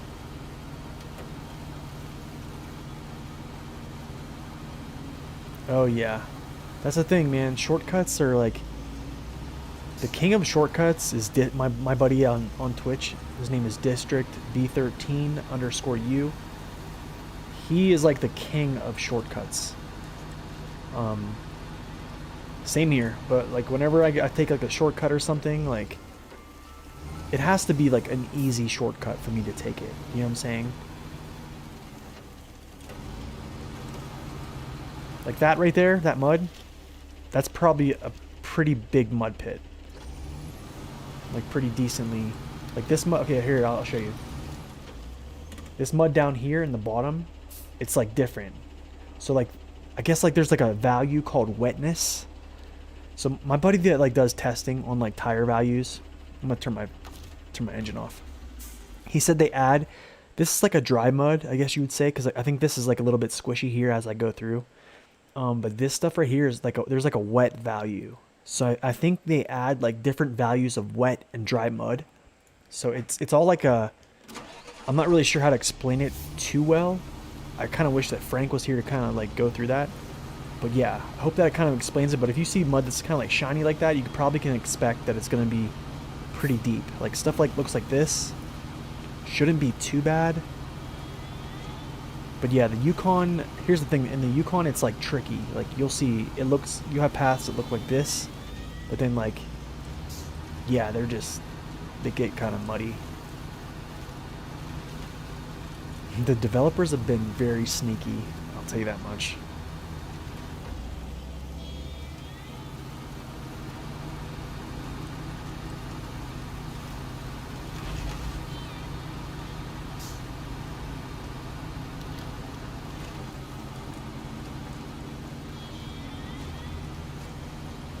Gosh, this map is beautiful, man. I don't know if you guys have played this yet, but you probably have.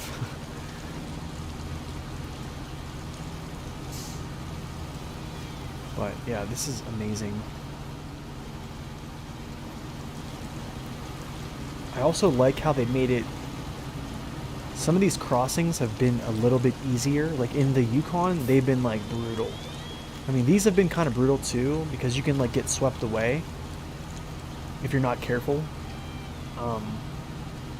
But like the Yukon, like you go into like a crossing, and if you don't have a truck that has like a huge like snorkel, like you're just drowning. So it's kind of nice that these are like a little bit more shallow crossings and areas. You do have the deep parts, but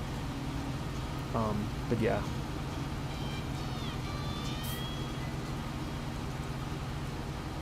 I think I'm going the right way. I don't know yet.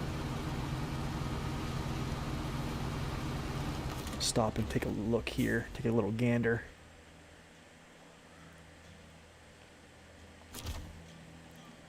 Can I go up through there? I might just cut right through, up and around.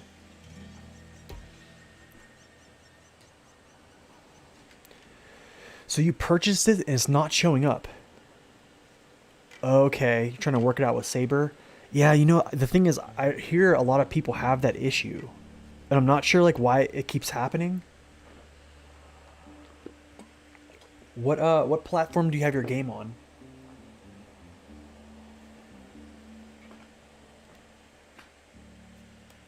Yeah, Gabriel, that's true. There's like no reprieve. Like in the Yukon, it's just like straight up mud, a tiny bit of stretch of like highway, and then straight up mud again. Okay, so we're gonna take a little shortcut here. Hopefully it is a shortcut. But, I think I can get up here. We're gonna try.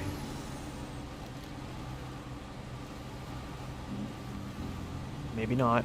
Maybe I shouldn't do this.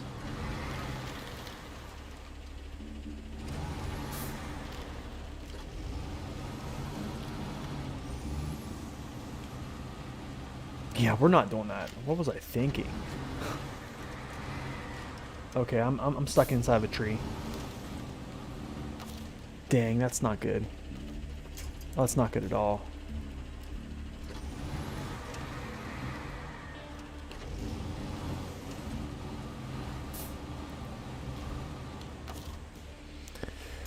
Oh, here comes the part where I have to Game Pass on PC. Okay. I've never messed with Game Pass, so that's kind of like foreign to me a little bit. Okay, so here's what I'm gonna do. Detach. I'm just gonna lift this trailer up. I don't know why I tried to go through that, go up that hill.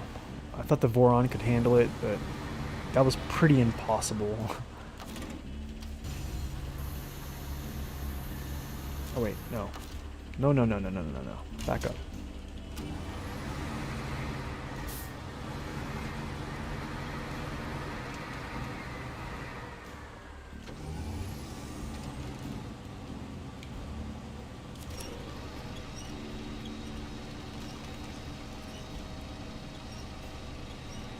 Oh, what am I doing?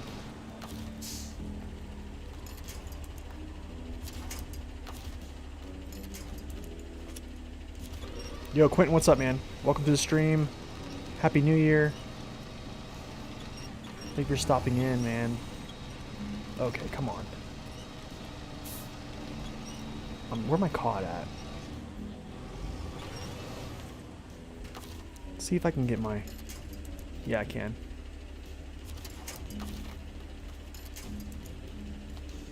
Why in the world?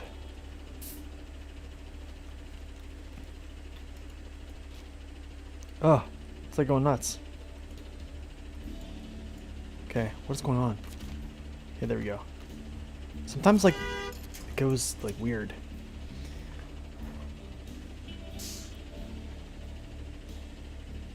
Oh. That's kind of cool. I never heard of Game Pass, but that's cool.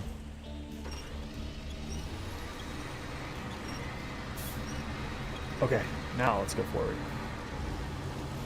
Okay, I'm gonna go around and just pick this trailer up over top this tree. Oh, the hiccups.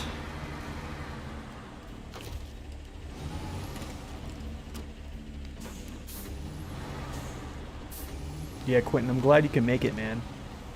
Thank you for stopping in. Oh, that's not good. Look at this tree.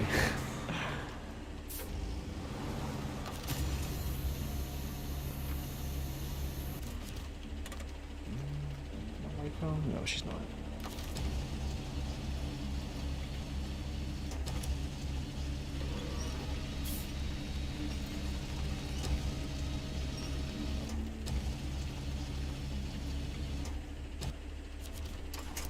Okay, this could work.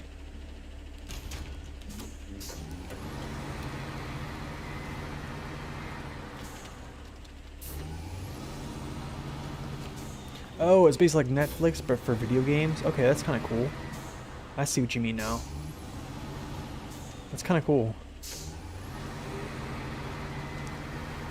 Patricia, welcome to the stream. Happy New Year. Thank you for stopping in, hanging out with us. Oh, shoot!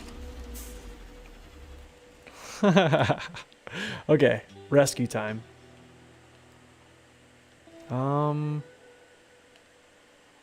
We'll take the Dan. Yeah, we'll take Dan. I know, right? Well, I get to now I'll get to test out the Dan's active suspension, so it's not really that bad of a thing. Let's see. Okay, there. Okay, cool. I know, right? Yeah, dude, you must be super happy with this upgrade they gave to Dan. Boy George, welcome in, man. Happy New Year. Thank you for stopping in, checking out the stream.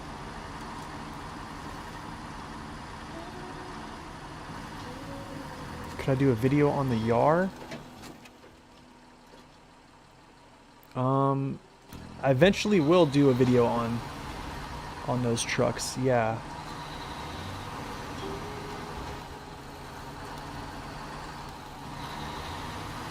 So I plan on doing some more scout reviews in the future, but I just have so many that are in the queue right now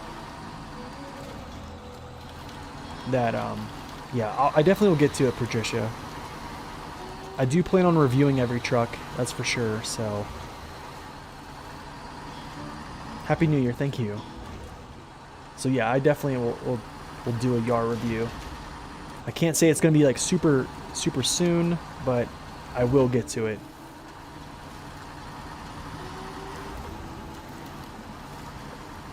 Make highway trucks not a meme. So the thing is, like, Muffin, if you, I have a friend who plays actually a hard mode with all highway trucks, and it's crazy. Like, they kind of surprise you. It's weird. Like, they're not as, how do I say that, they're not as bad if you have patience for them, I guess I would say. But yeah, it would be nice, honestly, if they just gave, so that they just gave the active, not the active, the race suspension to the Transtar, which helped it out a lot. It did, for sure. But the only thing is, I think what they should do with, like, so there's 3 highway trucks. Only one of them has all-wheel drive and differential locking, which is the, what's it called? The GMC. But I think what would they should give them, like the regular trucks, they should give them like differential locking. And I think that would help a ton. You know what I'm saying? But who knows, honestly.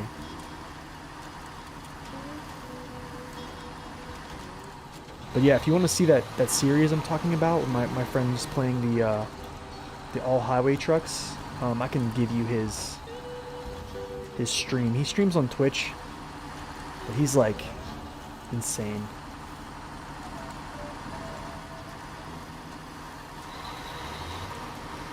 Yeah, they don't have a niche. It's just like, it's hard because, like, highway trucks are very specialized with, like, you know, they can't really go many places. You know, I don't know. I've used them a little bit more in Taymyr, and you could probably get away with using them a lot here, you know what I'm saying? Because there's a lot of paved roads, and there's, like, some lighter roads as well. You could probably get away with, like, using them as, you know, like, fuel trucks and stuff. But, yeah.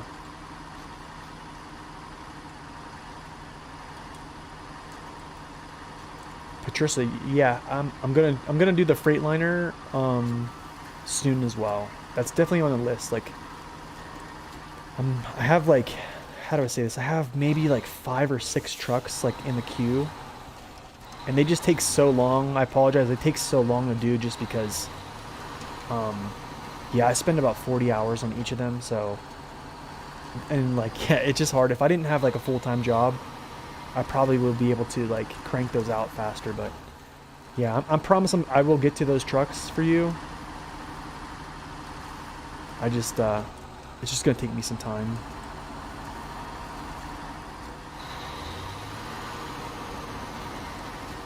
But yeah, the Yar is a good scout, and the Freightliner, what's it called? M916A1 or something like that. Yeah, M916A1. That's a good truck too. For sure. He does have a high frustration tolerance. He, trying to think here. Is this where I go? Yeah. This is good because now I'm kind of like putting some fuel trucks in places. So this is actually really good. Like, scattering my fuel trucks around will be nice. Man, this active suspension feels really good right now. Quentin, if you're still here, man, have you played with the active suspension yet? definitely it changes this truck a lot.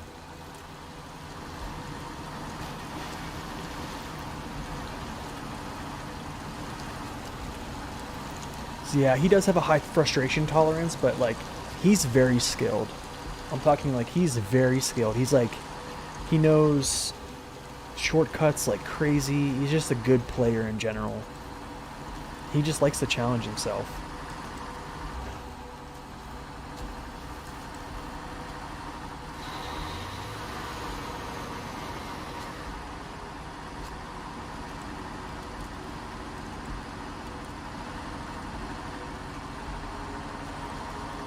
Yeah, the Dan, Michael, welcome in, man. Happy New Year. Yeah, so the thing is, I use the Dan for a lot of things. This is actually the first time I used him as a tanker. I used to use him as a crane truck as well, like you said, but recently I've been using him more for like hauling low saddles and stuff like that. So like I think with the active suspension, you could probably get away with using a high saddle. Okay, let's see if I can get a start on this guy.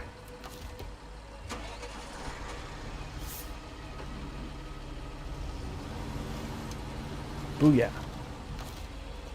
Good stuff.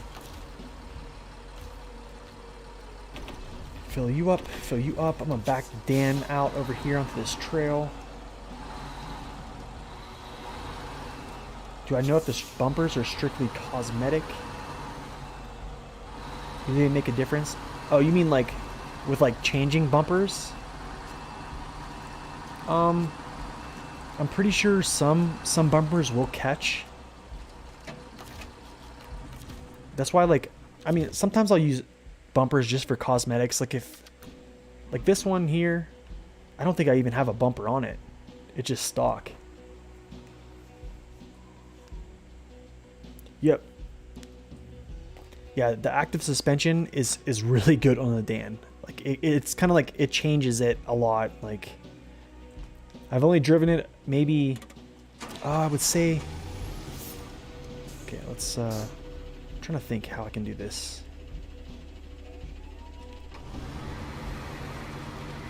I need to pull this trailer around. So if you're just tuning in now, I did something stupid and got my trailer all caught up.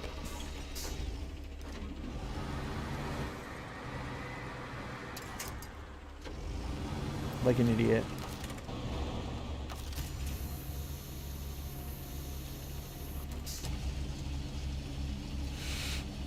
A David Attenborough? Oh yeah, that'd be pretty funny.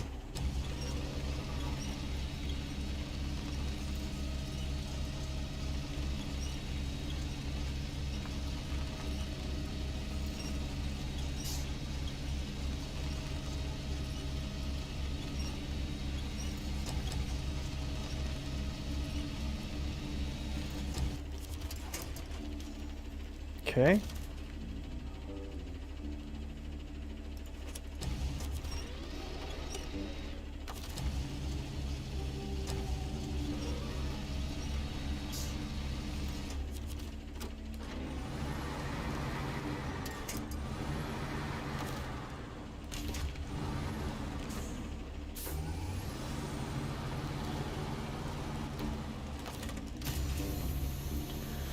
Alright, let's grab this. Hold up, no, stay down, yes.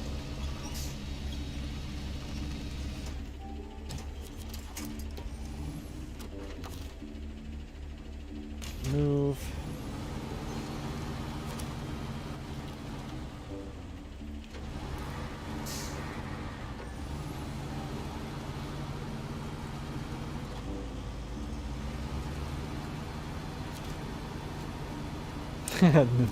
Nudging the Voron awake. That's funny. Yo, what's up, Rob? How you doing, man? Welcome in. Rob, how was the rest of District Stream?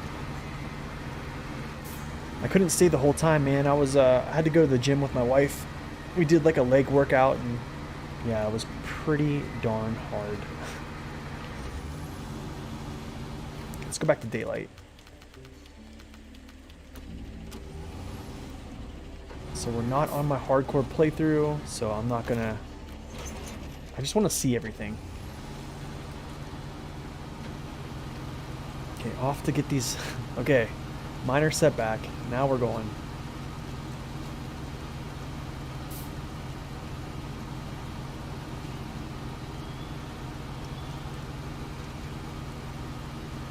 But yeah, hopefully the stream looks a little bit better, Rob.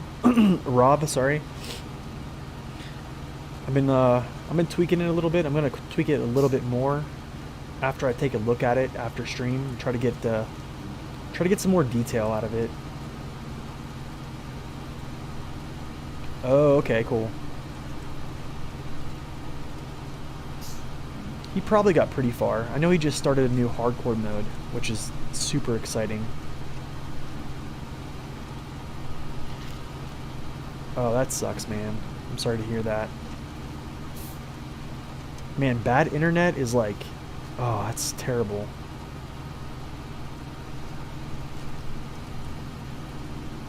That's like the worst, man. Okay, I think I can cut through right here. Yeah, I can cut through right here.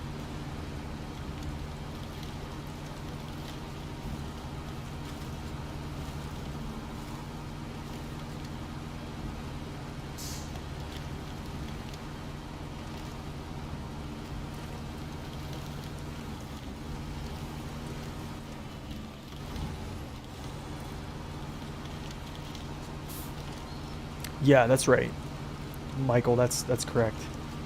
Yeah, that's something I really never expected. I never thought that changing the bumper to like a heavy duty bumper was gonna like stop your damage tolerance, but you know that would be a great thing. We'll take 5. That would be amazing if like you could upgrade your bumper to like a heavy duty, and it like reduced the value of damage that you take. Do you know what I'm saying? That would be really cool. But that's not how it is.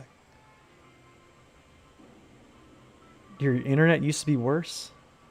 Or the damages? Let's see. Gosh, this is going to be tough. So in here is like a maze. So I got to figure out a good route here.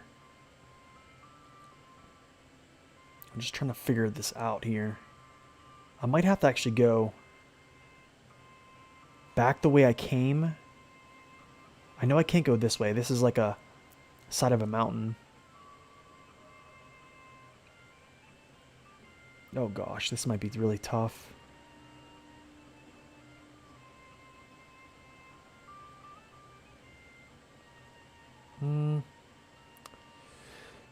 Okay, so here's what we're gonna do.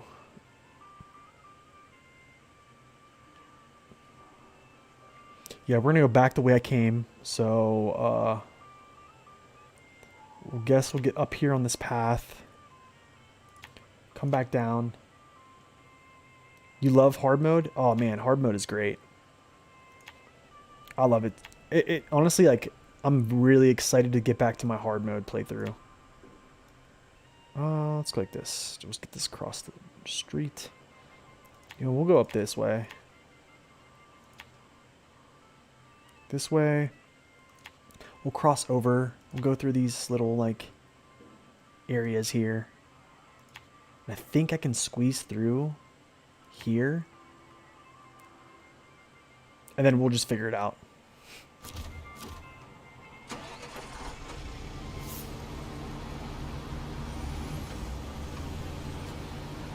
Let's see. I'll make sure my wife's not home yet. Okay, cool. My wife went to get her nails done and then go to the grocery store. Because I'm leaving on Tuesday, so she wanted to have, like, groceries here. Stuff, so...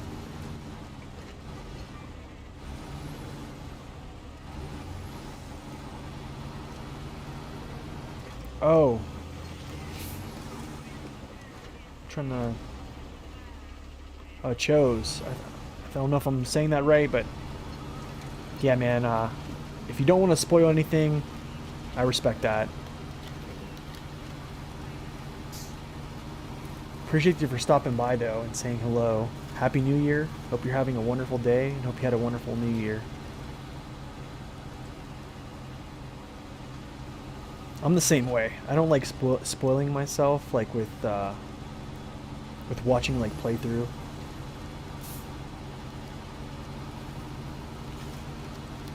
Yeah, probably could have went out that way. It's kind of weird.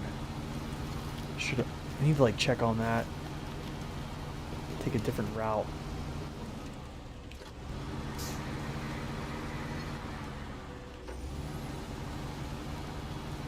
So yeah, if anybody's wondering, this truck is the Voron Grad with the big engine in it. So doing really well. I don't know what that sound is outside. It's weird. If you guys can hear that, I'm sorry. I don't know what's going on outside, but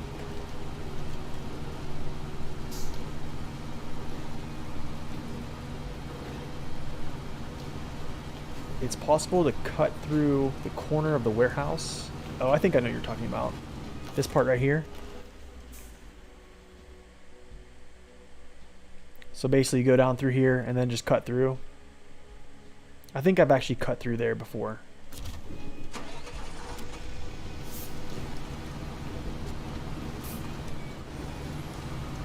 Yep, no worries, Quentin.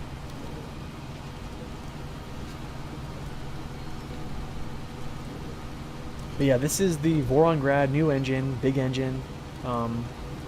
It is quite incredible.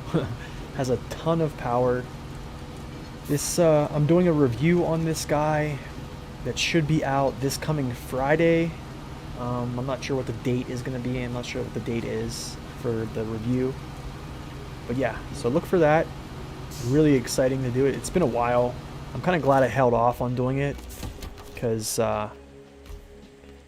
it's really been a pleasure to do it with the new engine, that's for sure.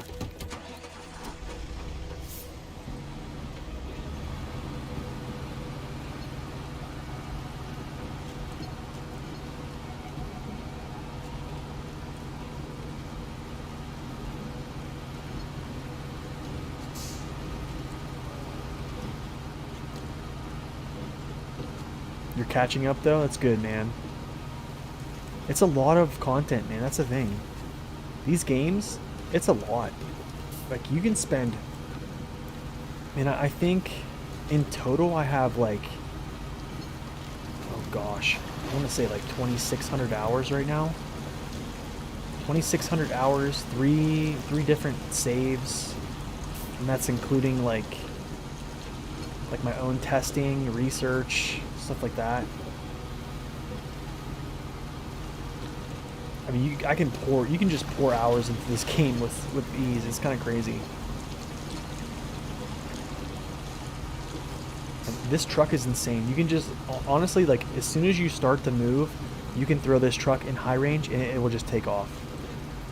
Like, right now it doesn't seem fast because I have the off-road gearbox, but it is a violent vehicle when you have the high range gearbox. It's actually rather scary. Hold on a second, I want to see what's going on outside. I have to pause this. I gotta see this, hold on.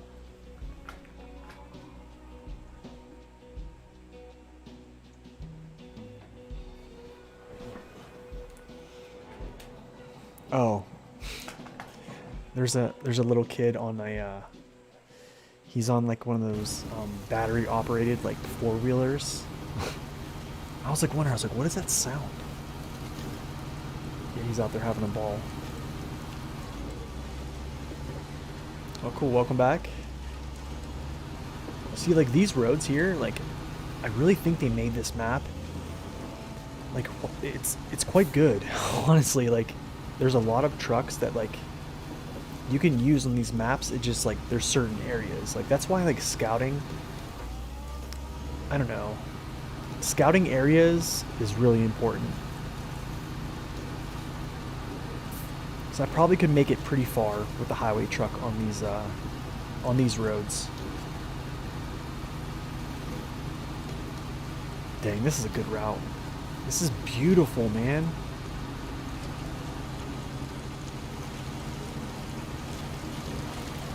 What's up, Rico? Thank you for stopping in, man. Welcome. Happy New Year.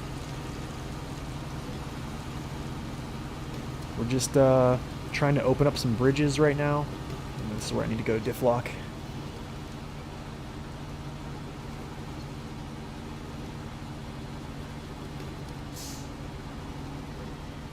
So we're going to open up these 2 bridges here. We are on Yellow Rock, Maine.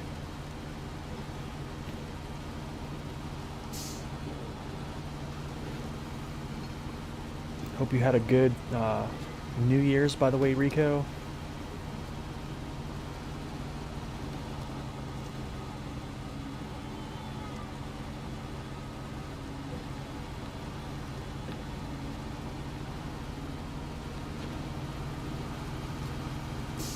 I think I can go this way. I gotta swing this sucker.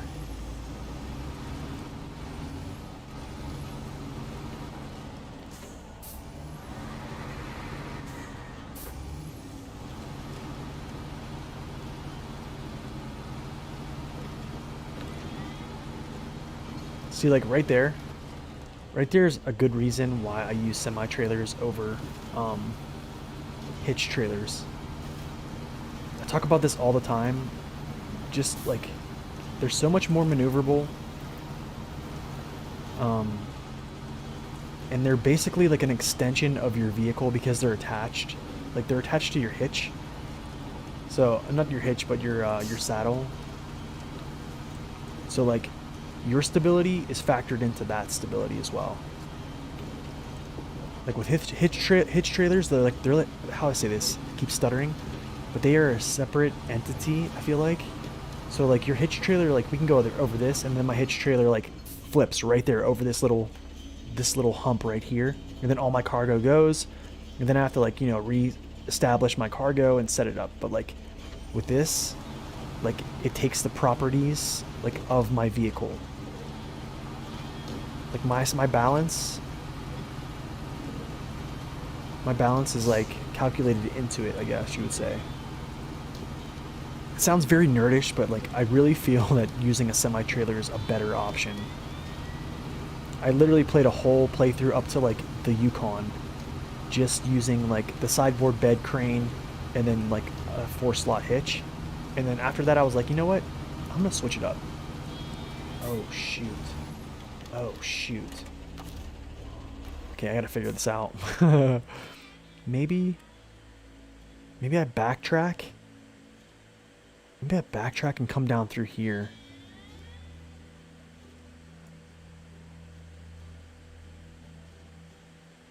I might be able to come down through. Is there a tree down there I can catch? Yeah, there is. Okay, go on, I'm gonna do it. Convince you to play SnowRunner. Okay, so I gotta ask you a couple questions then. Can I get through? Nope.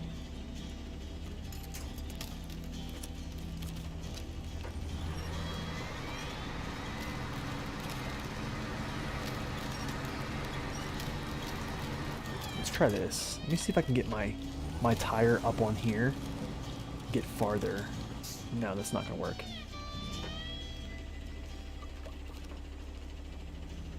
Yeah, you know, somebody earlier was kind of saying the same thing. He was asking me like, he's like, I can't get it back into this game. Like, kind of said it was boring, and I mean, I guess if your mind is already made up, it's gonna be hard to convince you. It's gonna be like hard to convince you to like play the game, you know? Like Dreams Online.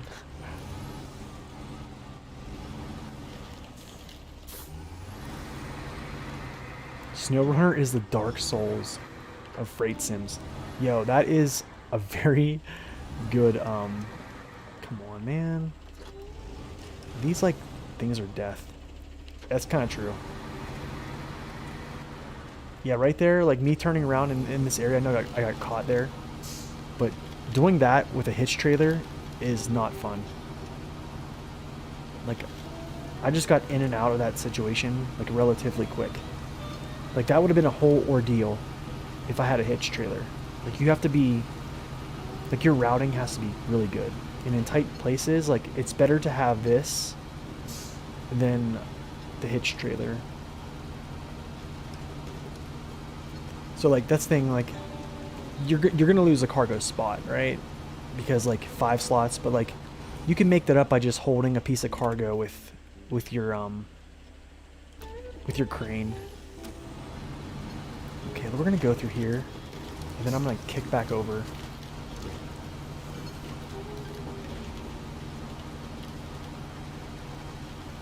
Six, no, 7.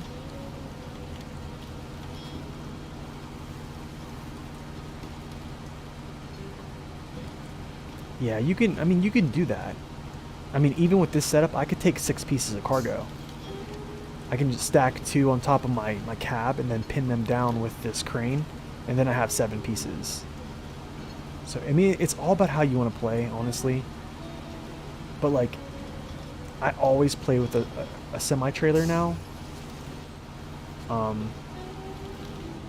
Just because, like, right here, like, maneuvering a hitch trailer through that space as well is going to be tough. Like, you're going to get snagged up. Okay, I think I can get through. I'm trying to think, like, how I can... It's, like, right there. But I feel like I keep missing it. Maybe I'll just go to this. No, I need to go to this one first. I'll cross this ice, I guess. Got me talking, and I'm missing my spots. Hopefully I can get through.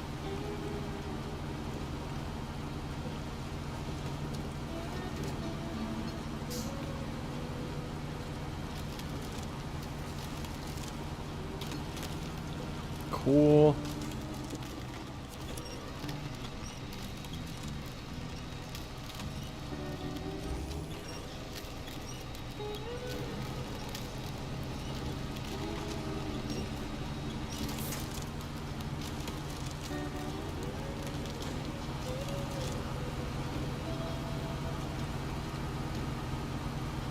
But yeah, I mean, like, it's absolutely, like, advantageous to have a crane, a sideboard bed, and the ability to attach a hitch trailer. It's always going to be, like... It is.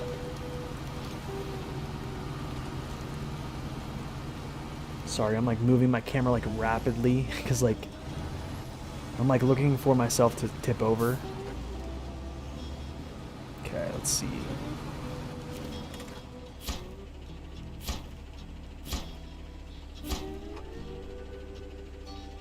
Okay, now I have to go get this one, so I need to go back.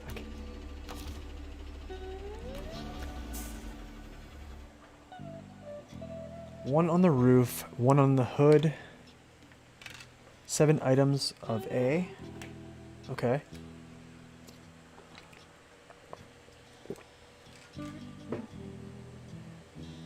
Seven items at once? Yeah, I can do 7 items with this. I can just put 2 pieces on top of my cab and pin it down.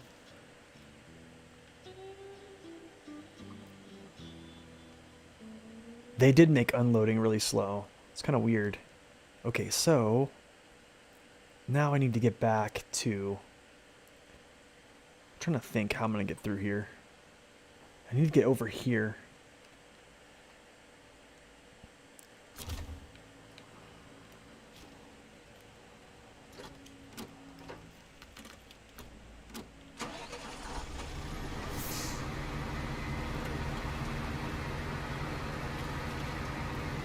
Okay, I'm gonna go along this little frozen river. Oh. They really did make loading slower. Or unloading.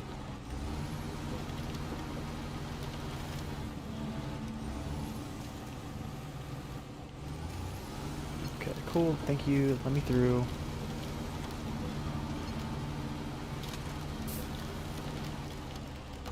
I need to, like, see where I'm at here. I can probably bust through.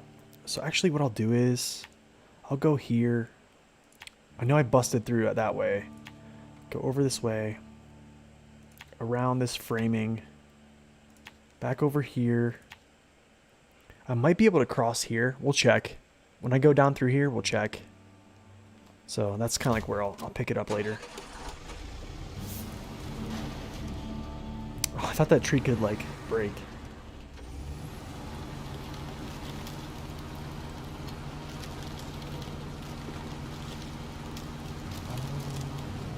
Can I get through this way? No, I'm extend. Extend farther down, and then we'll turn. Right there's my turn.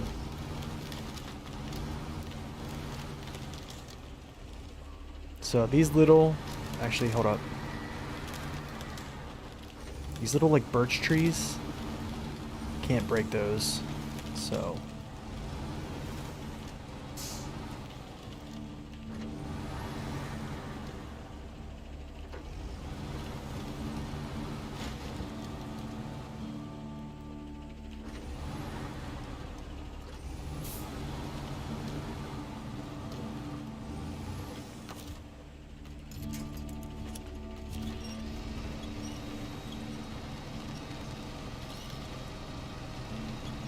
Oh, that's not cool.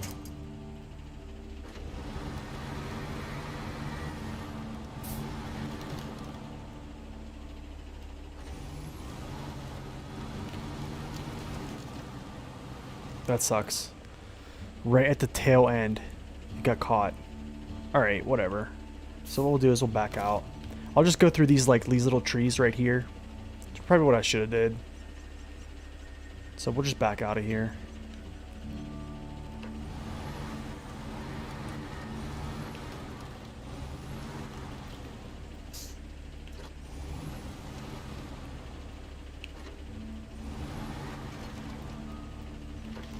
I think that's a spam. Do not click on that, guys. Quentin, could you look at that? Is that a... If he's spamming, like, something... yeah. Just mute him, please, if you could. I don't have my chat window open or I would do it. Okay. Just go through this way.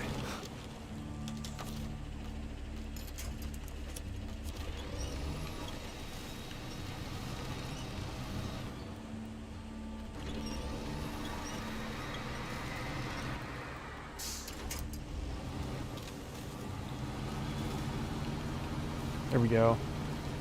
Okay, cool. Thanks, man.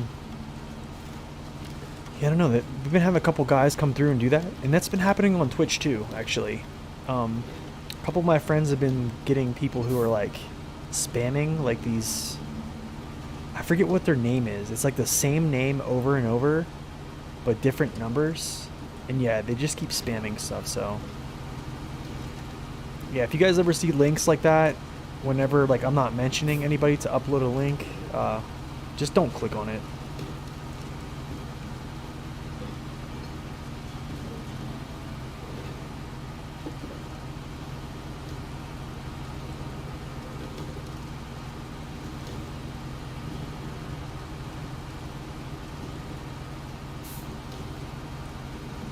Okay, hold up. So I'm going back down. Actually, no, we're not going back. I forgot. That warehouse is out of wood planks, so we'll just go all the way back. Come back through here, through this warehouse. There. Cut through this place here. And then, I was trying to see. Yeah.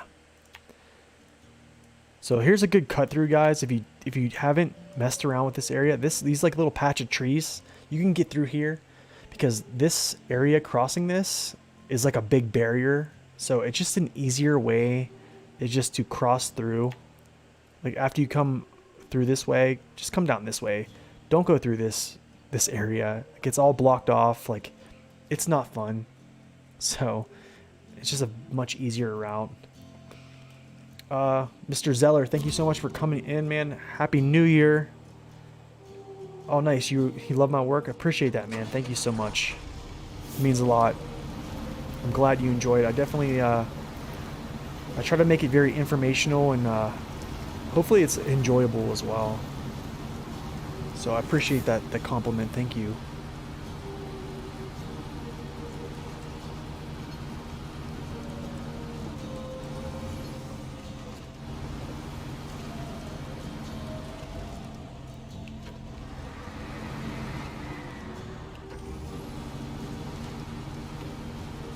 Okay, I do have one wood plank, and I probably could have went and dropped it off, but there's no reason.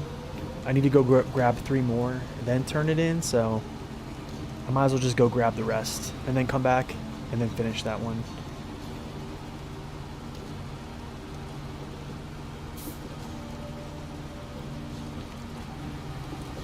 Check my phone here. Okay, cool.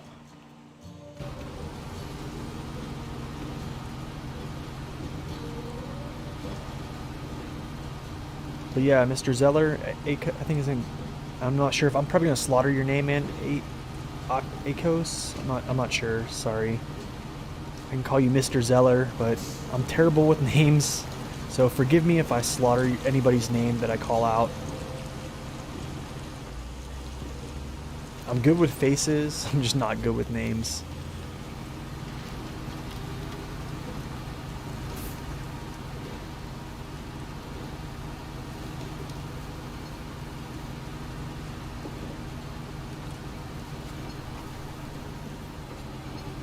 Okay, we're gonna turn off all-wheel drive to save some fuel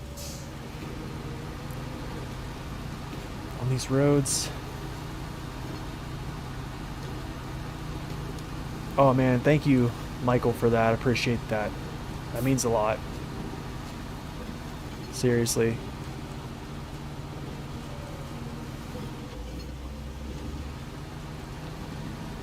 You know, like something that I was gonna make a video about, like why I started making content and stuff like that, or why, like, because I know a lot of people want to know, like, hey, should I make a YouTube channel and like start doing stuff? And then I think like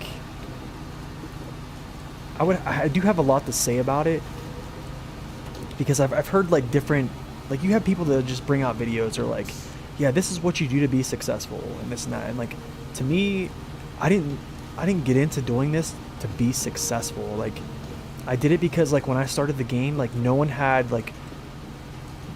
was really like reviewing trucks and like diving into like content that I wanted to, like, I'm an information type of guy, right? So I love to know more information to give me like enough info so I can make like an educated decision on like what I want to do like with my campaign. And when I first started, I didn't have that, and I almost quit. I really almost quit the game. And I have like, there's some people that I know that they're like documenting their journeys and stuff like that, and talking about, you know, their strategy of making like a lot of videos but like not really good quality videos, like, you know what I'm saying, like shorter videos but not like detailed quality. And I'm not, I would tell you who it is. It's nobody I follow on YouTube. It's just like some people that I've heard talk about like the way to be successful on YouTube, and I don't really think that's a thing, or it should be a thing, is making like, I guess you would say like 50% work. You know what I'm saying? Like you're making like half of product. So for me, I was like, you know what? I'm gonna try to make this as good as I can for people, because like when I was like first starting SnowRunner, I didn't have it. Like I didn't have anybody telling me like, hey man, like this is what this truck can do. It's what it has. Like here's the info. You make the decision. And it does take a lot of work, and it is kind of like very stressful to you know, spend 40 hours on each video to get these done. But yeah, I never started this channel to like be famous. I guess, like, what the heck. It was just, I wanted to help people like me, because I struggle with video games a lot, especially when I first start. So that's kind of why I did it. Oh, okay, cool. Zeller's good. Thanks, man. But yeah, I think like if you want to start start like any type of content on YouTube, like my suggestion is like do it to the best of your ability, and like do it to like, you gotta have a goal. Like what do you want to do? Like what is it for? Like is it to help people, or is it strictly for your own benefit? And like for me, it's I want to help people.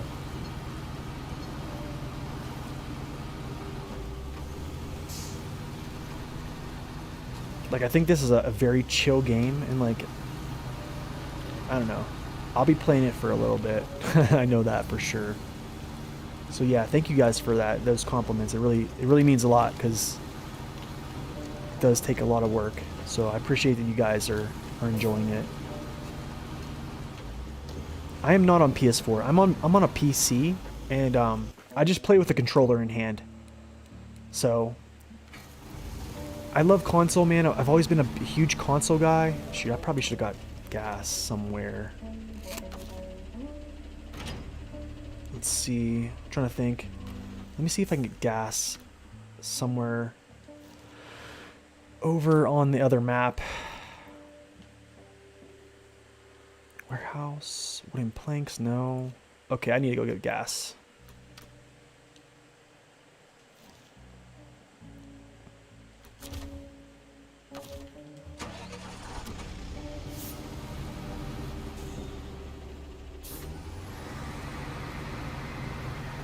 Shoot. Okay, I probably have to go around this stuff. Yep, I should have like planned out getting some fuel somewhere. There's all my my metal beams for these upcoming contracts and stuff. Yo, Mr. Goose, what's up, man? But yeah, I mean, like, if anybody's like wanting to like, you know, if you like a game so much and you want to make content for it, just do it for the right reasons. That's all. That's all I really have to say about it. If you're doing it for the right reasons, and just stick to it.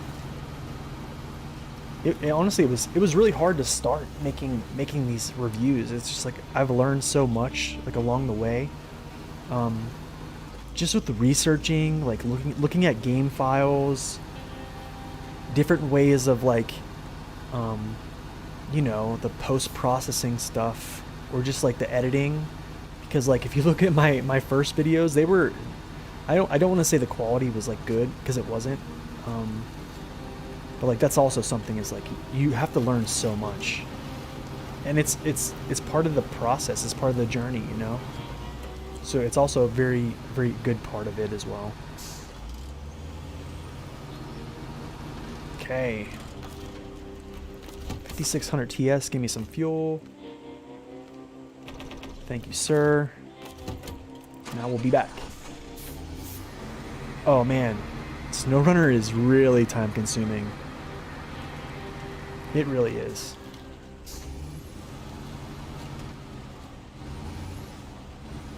Oh, nice. Jack, thank you for stopping in, man. For everybody that just stopped in, I said hello. Happy New Year. Hope you guys had a wonderful New Year, and hope you're having a wonderful Sunday as well. Thank you for stopping in and hanging out. Really appreciate it. It's been great having you. So you're playing hard mode while you're watching me? Nice, man. I'm really excited to get back to my hard mode. I just have to complete this. So I'm guessing maybe in like a week, if I can finish this in the next week, I'll probably have my hard mode on stream. So yeah, hopefully we can get that going too as well.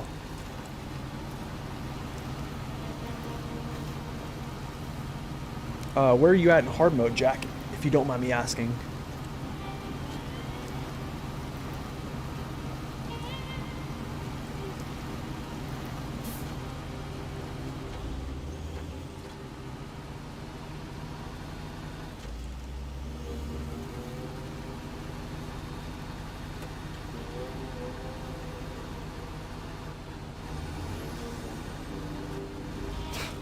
It's like a graveyard of stuff.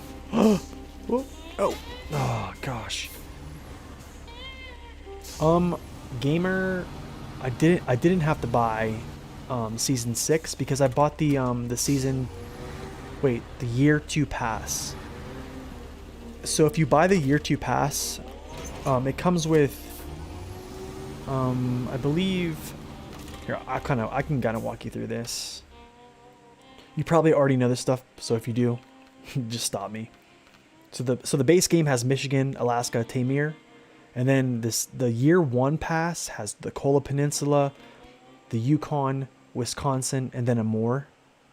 So that's the year 1 pass. It's based like four maps. So right now on year 2, season 5 was the Dawn, and then season 6 is Maine. So there's 2 more seasons coming out in the year 2 pass. So when you buy that, you automatically get the new update. You're about halfway done through Michigan. Nice. Michigan's a great map too. I love it. I get like such like nostalgic feelings whenever I like start a new game in Michigan. So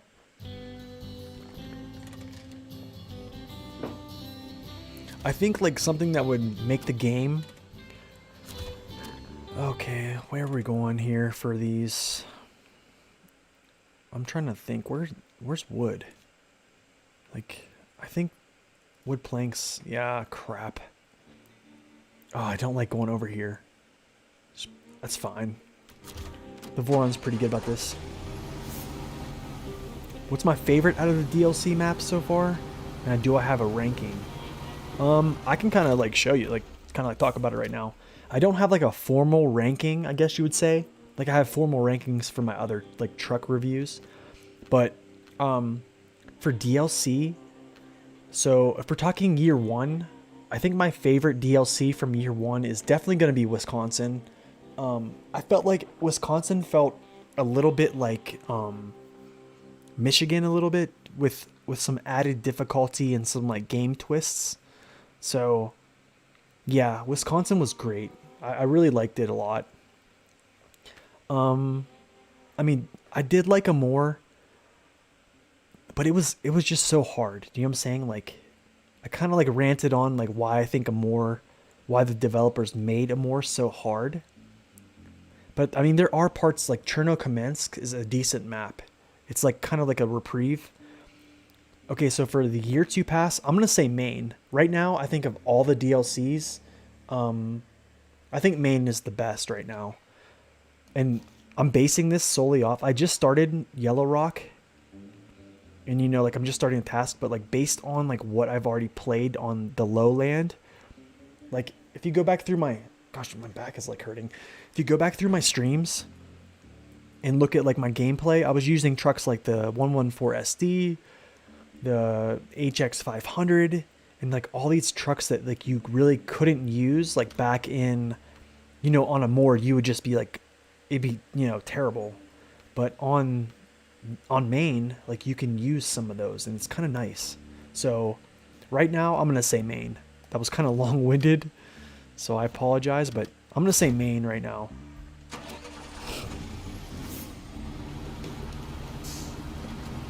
I mean, there are some really difficult parts on this region right now, but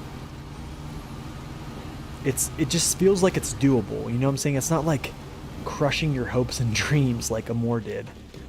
Because Amur, like, I kind of stuck to the trucks that, you know, got you through the area. Because you kind of couldn't explore, like, different options other than, like, trucks that are, like, you know, elite, I guess you would say. Oh, man, the 114 SD is awesome. I've done some pretty crazy stuff with that truck. I can't, it's like, it's weird.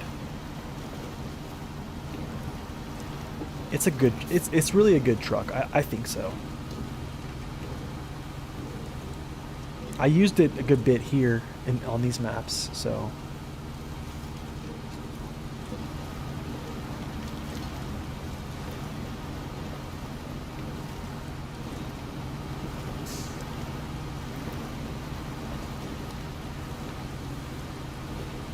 So I'm wondering, I don't want to go that way because I know I'm gonna get sucked down.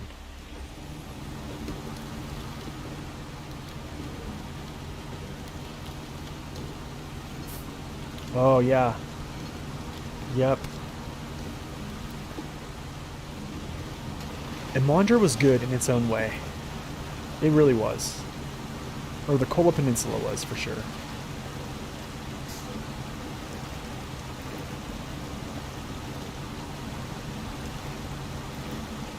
Yeah, I agree. I agree. I mean, everybody seems to just, rush to get the Tega and use it. I kind of like struggling a little bit. Hey guys, I'm going to be right back. I'm going to go help my wife bring in these groceries, and then I'll be right back in a second.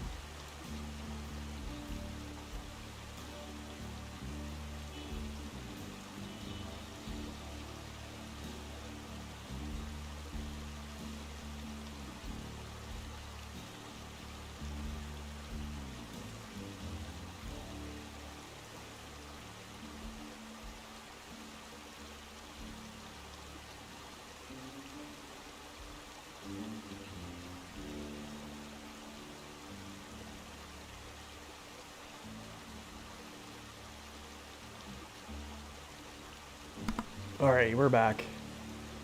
I thought she was. I guess she's not home yet. So I'm gonna try to make it to 3 hours on this stream. I was gonna do a really short stream, like maybe 2 hours, but I'm gonna try to get this bridge at least built, and then we'll end it. So we'll go for a little bit more.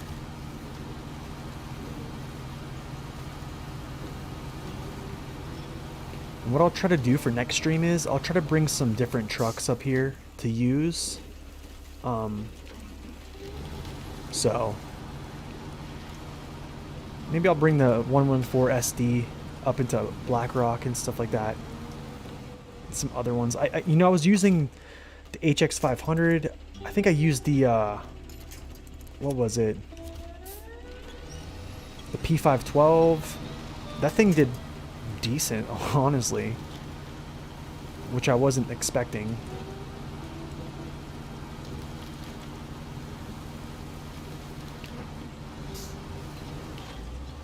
Yeah, Amore was just way too much.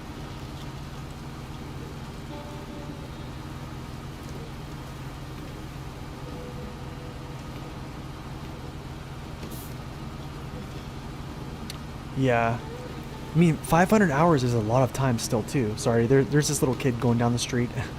You probably can hear his toy car outside, so.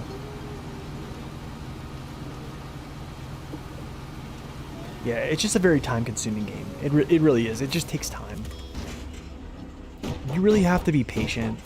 Honestly, to play this game, you have to be a patient person. And there's a lot of people that, like, honestly, I was one of them. Like, I came from a different style of gameplay, like playing like World of Warcraft to like World of Tanks to World of Warships. Like, I didn't have much patience, like, and I just like learned to like slow down, like just hang out, play the game, chill, listen to this relaxing music. If you mess up, you mess up. You can just like just clean it up and keep going, you know? You almost quit the game there? Yeah. It's very influencing to quit the game anymore. And that's why I think most people use like mods, man. That's why like the mod community is so big, is just because, how do I say this? I'm gonna say this again. If you've heard this rant, it's you probably can just mute me for a little bit. But here's what happens. We have this like community of mod makers, and there's nothing. I have nothing against mod makers.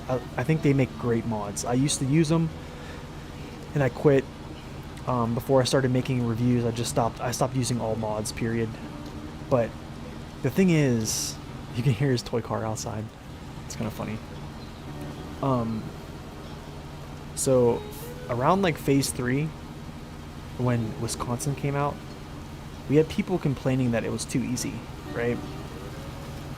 And it was like widespread. Like, people were like, "Oh, Wisconsin was so easy, like it wasn't even hard." But the thing is, like, those people that were complaining were people that use mods. Like, I felt that Wisconsin was like relatively, I would say, balanced, kind of like this map. This map is pretty balanced. And then, so what the developers did was they're like, okay, well, you guys want to say our maps are easy, well, here you go. Here's some more. The season 1 finale. Here, have it. And then they just crushed us. So yeah.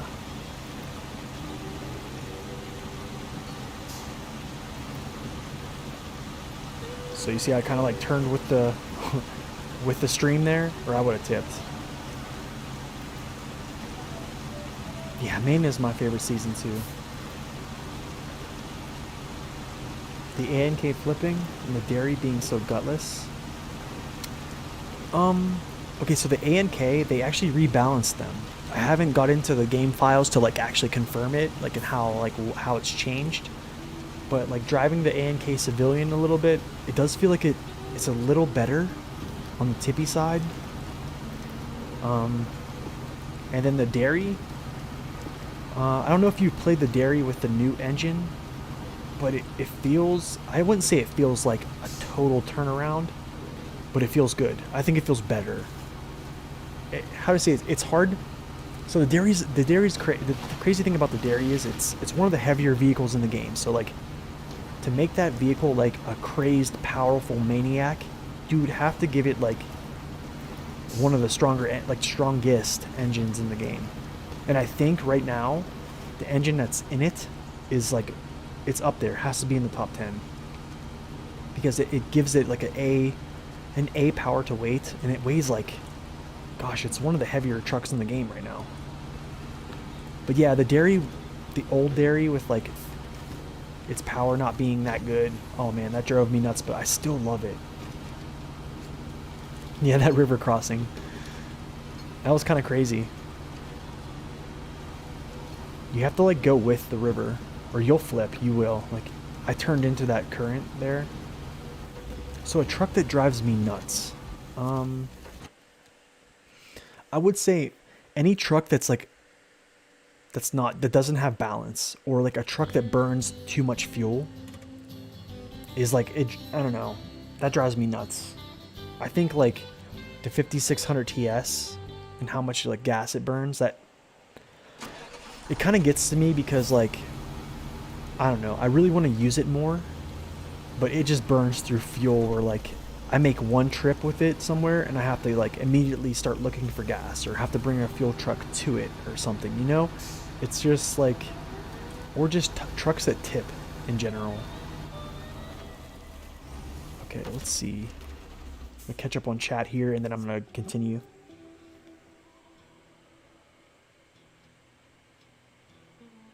Balance, not stupid mods. Yeah, that'd be nice. Oh, that's right, Muffin. You told me about that. Yeah, yeah. I think you'll like it, honestly, with the new engine. I found that, you know, I was in high gear a lot. If you look at my past streams, I think I actually ran around with the Dairy Longhorn too, a little bit. So if you want to like kind of like preview it a little bit and just kind of like look at what I was like talking about it too, but in my previous streams I was running around with it, but it was holding high gear. Like anytime I threw it in high gear, like it was like sustaining it pretty well. And before, like you could never get it into high gear.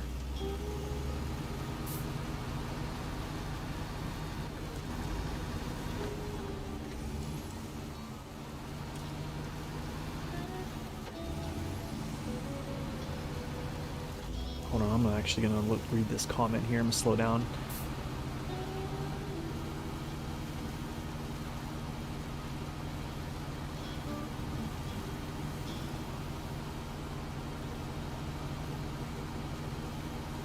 Okay, so Corey, yeah. So you don't like mods for me and the other team member? Oh wait, so you have like a... Wait, Corey, you're not like a developer, are you? Am I in trouble? So you play with like another team member, like on co-op? Is that what you mean? Do I take the twin steer? Do I take the twin steer? Yeah, so I take the twin steer.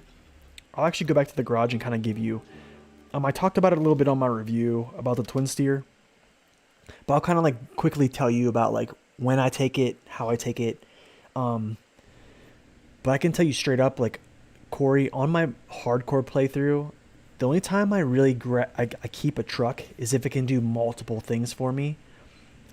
Because of just like the money issue. Okay, cool, thanks. I thought I was in trouble. I was like, man, the developers are they're after me now. Let's find the twin steer here. I'll kind of show you what I do whenever I take the twin steer. But like the thing is, on a hardcore mode, it doesn't have much of a use for me, and it kind of feels like a liability. And it's not taking anything away from the truck. The twin steer is amazing. Like if you saw like my review, like this thing crushes terrain. Like it is a maniac. It was a maniac before it got its all-wheel drive upgrade. Okay, so now the thing is, the twin steer can only do one thing: haul cargo, basically. So it's like a single purpose haul cargo. It's not really good at getting in and out of situations, like small situations where you gotta like turn around maneuverability wise. And then like another thing is, everybody knows it kind of can tip over a little bit. There's things you can make it you can do to make it like more stable, but the thing is, it's kind of unstable. So the thing is, like, check this out. You got 4 pieces of cargo on the twin steer, sorry. You go to a location, and here's the thing: in hard mode, you either pay for your loads. So every time I put 4 pieces of loading on here, I'm paying for it. I don't want to do that, so I'll crane all my cargo to save money. You can't do that on here, so you have to have a support vehicle to put cargo on the twin steer to save money. Then if you flip the twin steer, which is pretty much, it's gonna happen at some time, at that point you're wasting resources to get out there, and then you're wasting resources to tip it back over, when you know you could have avoided that whole thing by just using a different vehicle. Do you know what I'm saying? So like, that's how you have to look at it. Like, is the vehicle going to be like a liability, or is it going to be something to play to your strengths? Now, if the twin steer is something that like you feel that you're good at driving, and you know you love the truck, like, absolutely use it. Okay, now I think you can make the twin steer decently stable. Yo, what's up, Alien Pirate? Guys, if you guys want to watch another good Twitch streamer he also has a YouTube channel as well. He uploads all of his streams. Alien Pirate is an awesome streamer. I've been watching him literally since I started playing this game. I've learned a ton from him as well. But anyway, how I run the twin steer, I take it to a stock suspension. I drop its tires to OHD 1. And I do this because it puts the dualies on the back. And dropping the suspension and putting the dualies on, you're not losing a ton of performance. I don't think you're losing much at all. It makes the truck a lot more stable. And even in the chain department, I'll put the OHD2's chains. And this way, like, I used the twin steer on my previous, I think my previous stream, I actually took it out. Someone requested it, and it did really well with this setup. So I think if you're on like a hardcore mode and you really, really use this truck well, use it. I think it's all personal preference, but for me, it's kind of a liability, because I know I'm going to flip it, and then I know I'm going to have to like take time, effort, money, gas to like get it upright and then to its location.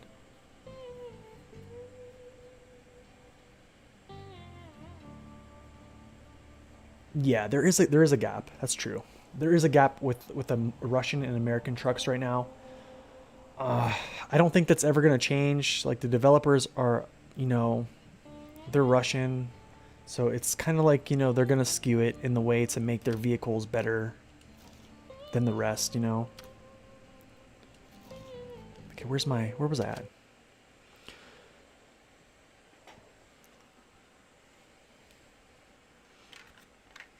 Oh, you used to? Oh, wait, you're done playing SnowRunner, Alien? Thank you for stopping in, man. Happy New Year. Okay, let's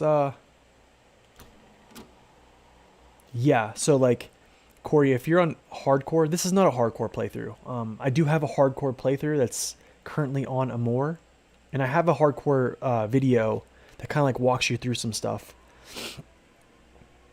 Road to the plant. Okay, cool. So what we're gonna do is, All right, we're gonna take like a little back route here. So we're gonna go this way. We're gonna come through here.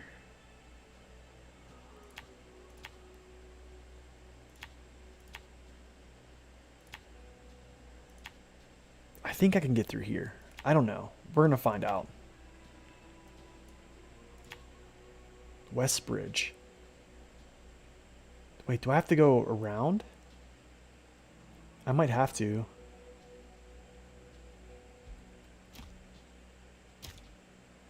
All right, we'll see. I don't know. No, I'm good. I'm good. Sorry. So yeah, when you're on normal mode, Corey, like you don't have to pay for auto loading. I need to get gas. I always forget to get gas, like especially when I'm on stream. Am I planning to make a tire guide? That's a good question. So, I don't plan on making a tire guide. I think, yeah, giving American trucks a, what's it called? Even just giving them OHDs, I think would boost their performance like a lot. So a truck that they just gave OHDs to is the Boar.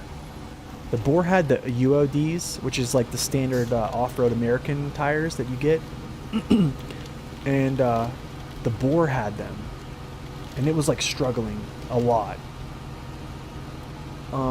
So they recently like decided like, yeah, we're gonna give the Boar OHDs. I guess that was like a thing. And they gave the Boar OHDs and its performance like boosted. Like I tried it out the other day and I was super impressed. So I think even just giving them OHDs or OHS tires would be like a huge performance boost for Americans. So about the tire guide, I'm not gonna do that because I have a friend that's actually working on something like that. He tests tire ratings. No, he actually tests like all the tires in the game, and he's done this and he's given me like a lot of good info on it. So that's something he's doing in the future, but right now he's working on his modded map and his promo video for that. So he told me that's gonna be in the works. He's actually the guy that helps me out with some of these testing things too as well. So definitely when he does that, I will let you guys know.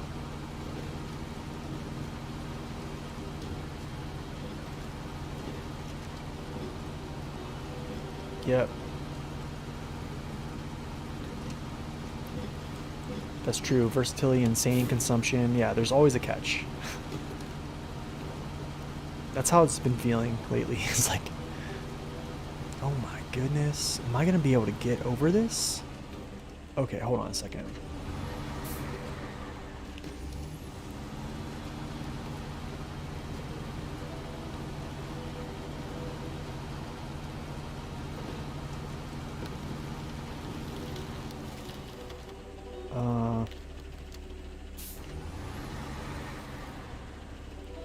Let's see if I can thread this without it like getting crazy caught up here.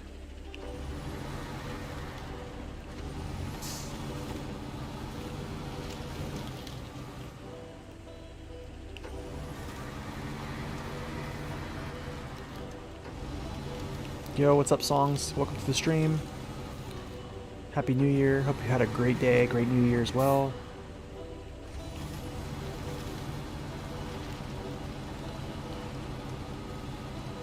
I don't think the Grad needed a new engine either. The Grad had an S plus power to weight even before.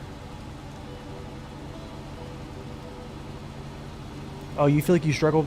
What tires, Mr. Zeller, what tires are you using mostly? And like, so like, answer me this. Say, what trucks do you use the most, and what tires do you choose?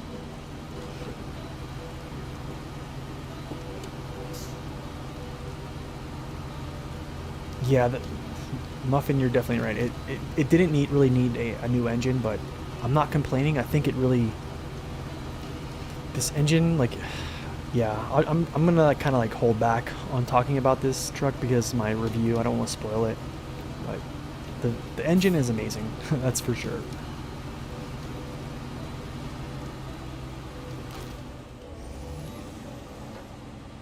Oh, the super snow. Great.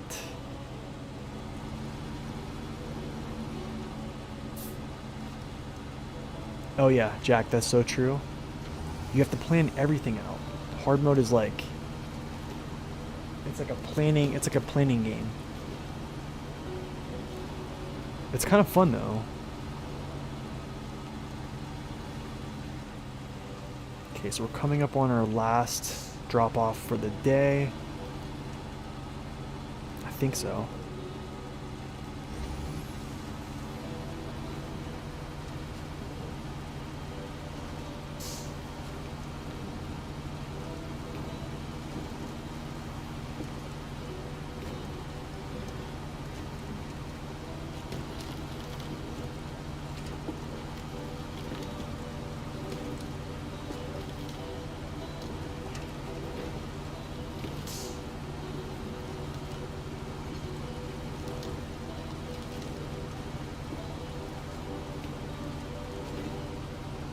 Oh my gosh, are you serious?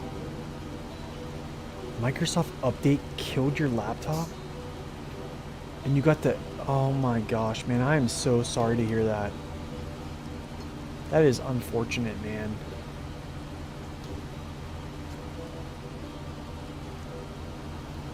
Alien, if you ever decide to put SnowRunner on a PC, I can transfer a save to you that would catch you back up. If you wanted to do that. Oh my goodness. I want to see this. This is wild.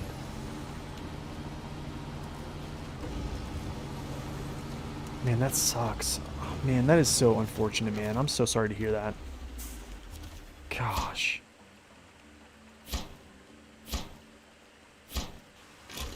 Sweet. You got those built. Yeah, I hate the super snow too. Well, guys, that is the end of my time.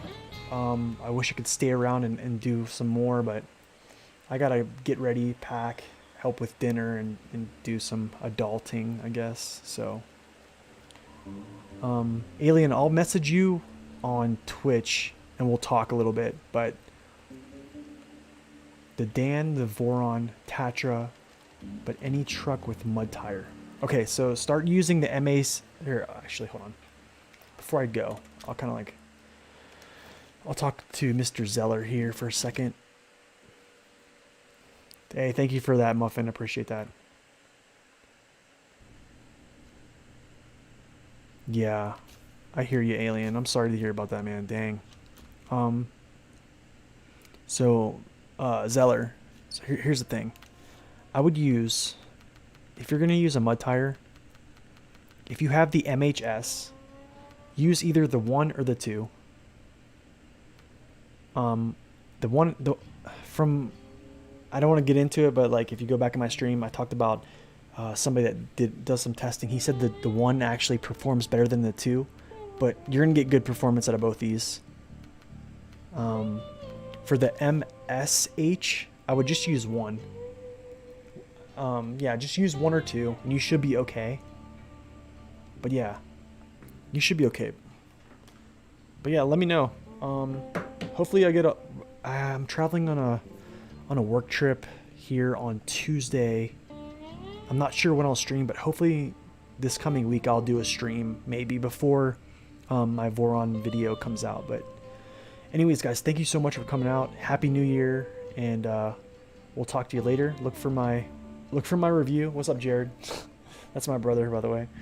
Look for my review on Friday, and I should have a stream coming up maybe this coming week when I'm on my work trip. So yeah, the OHDs work really good too, Zeller.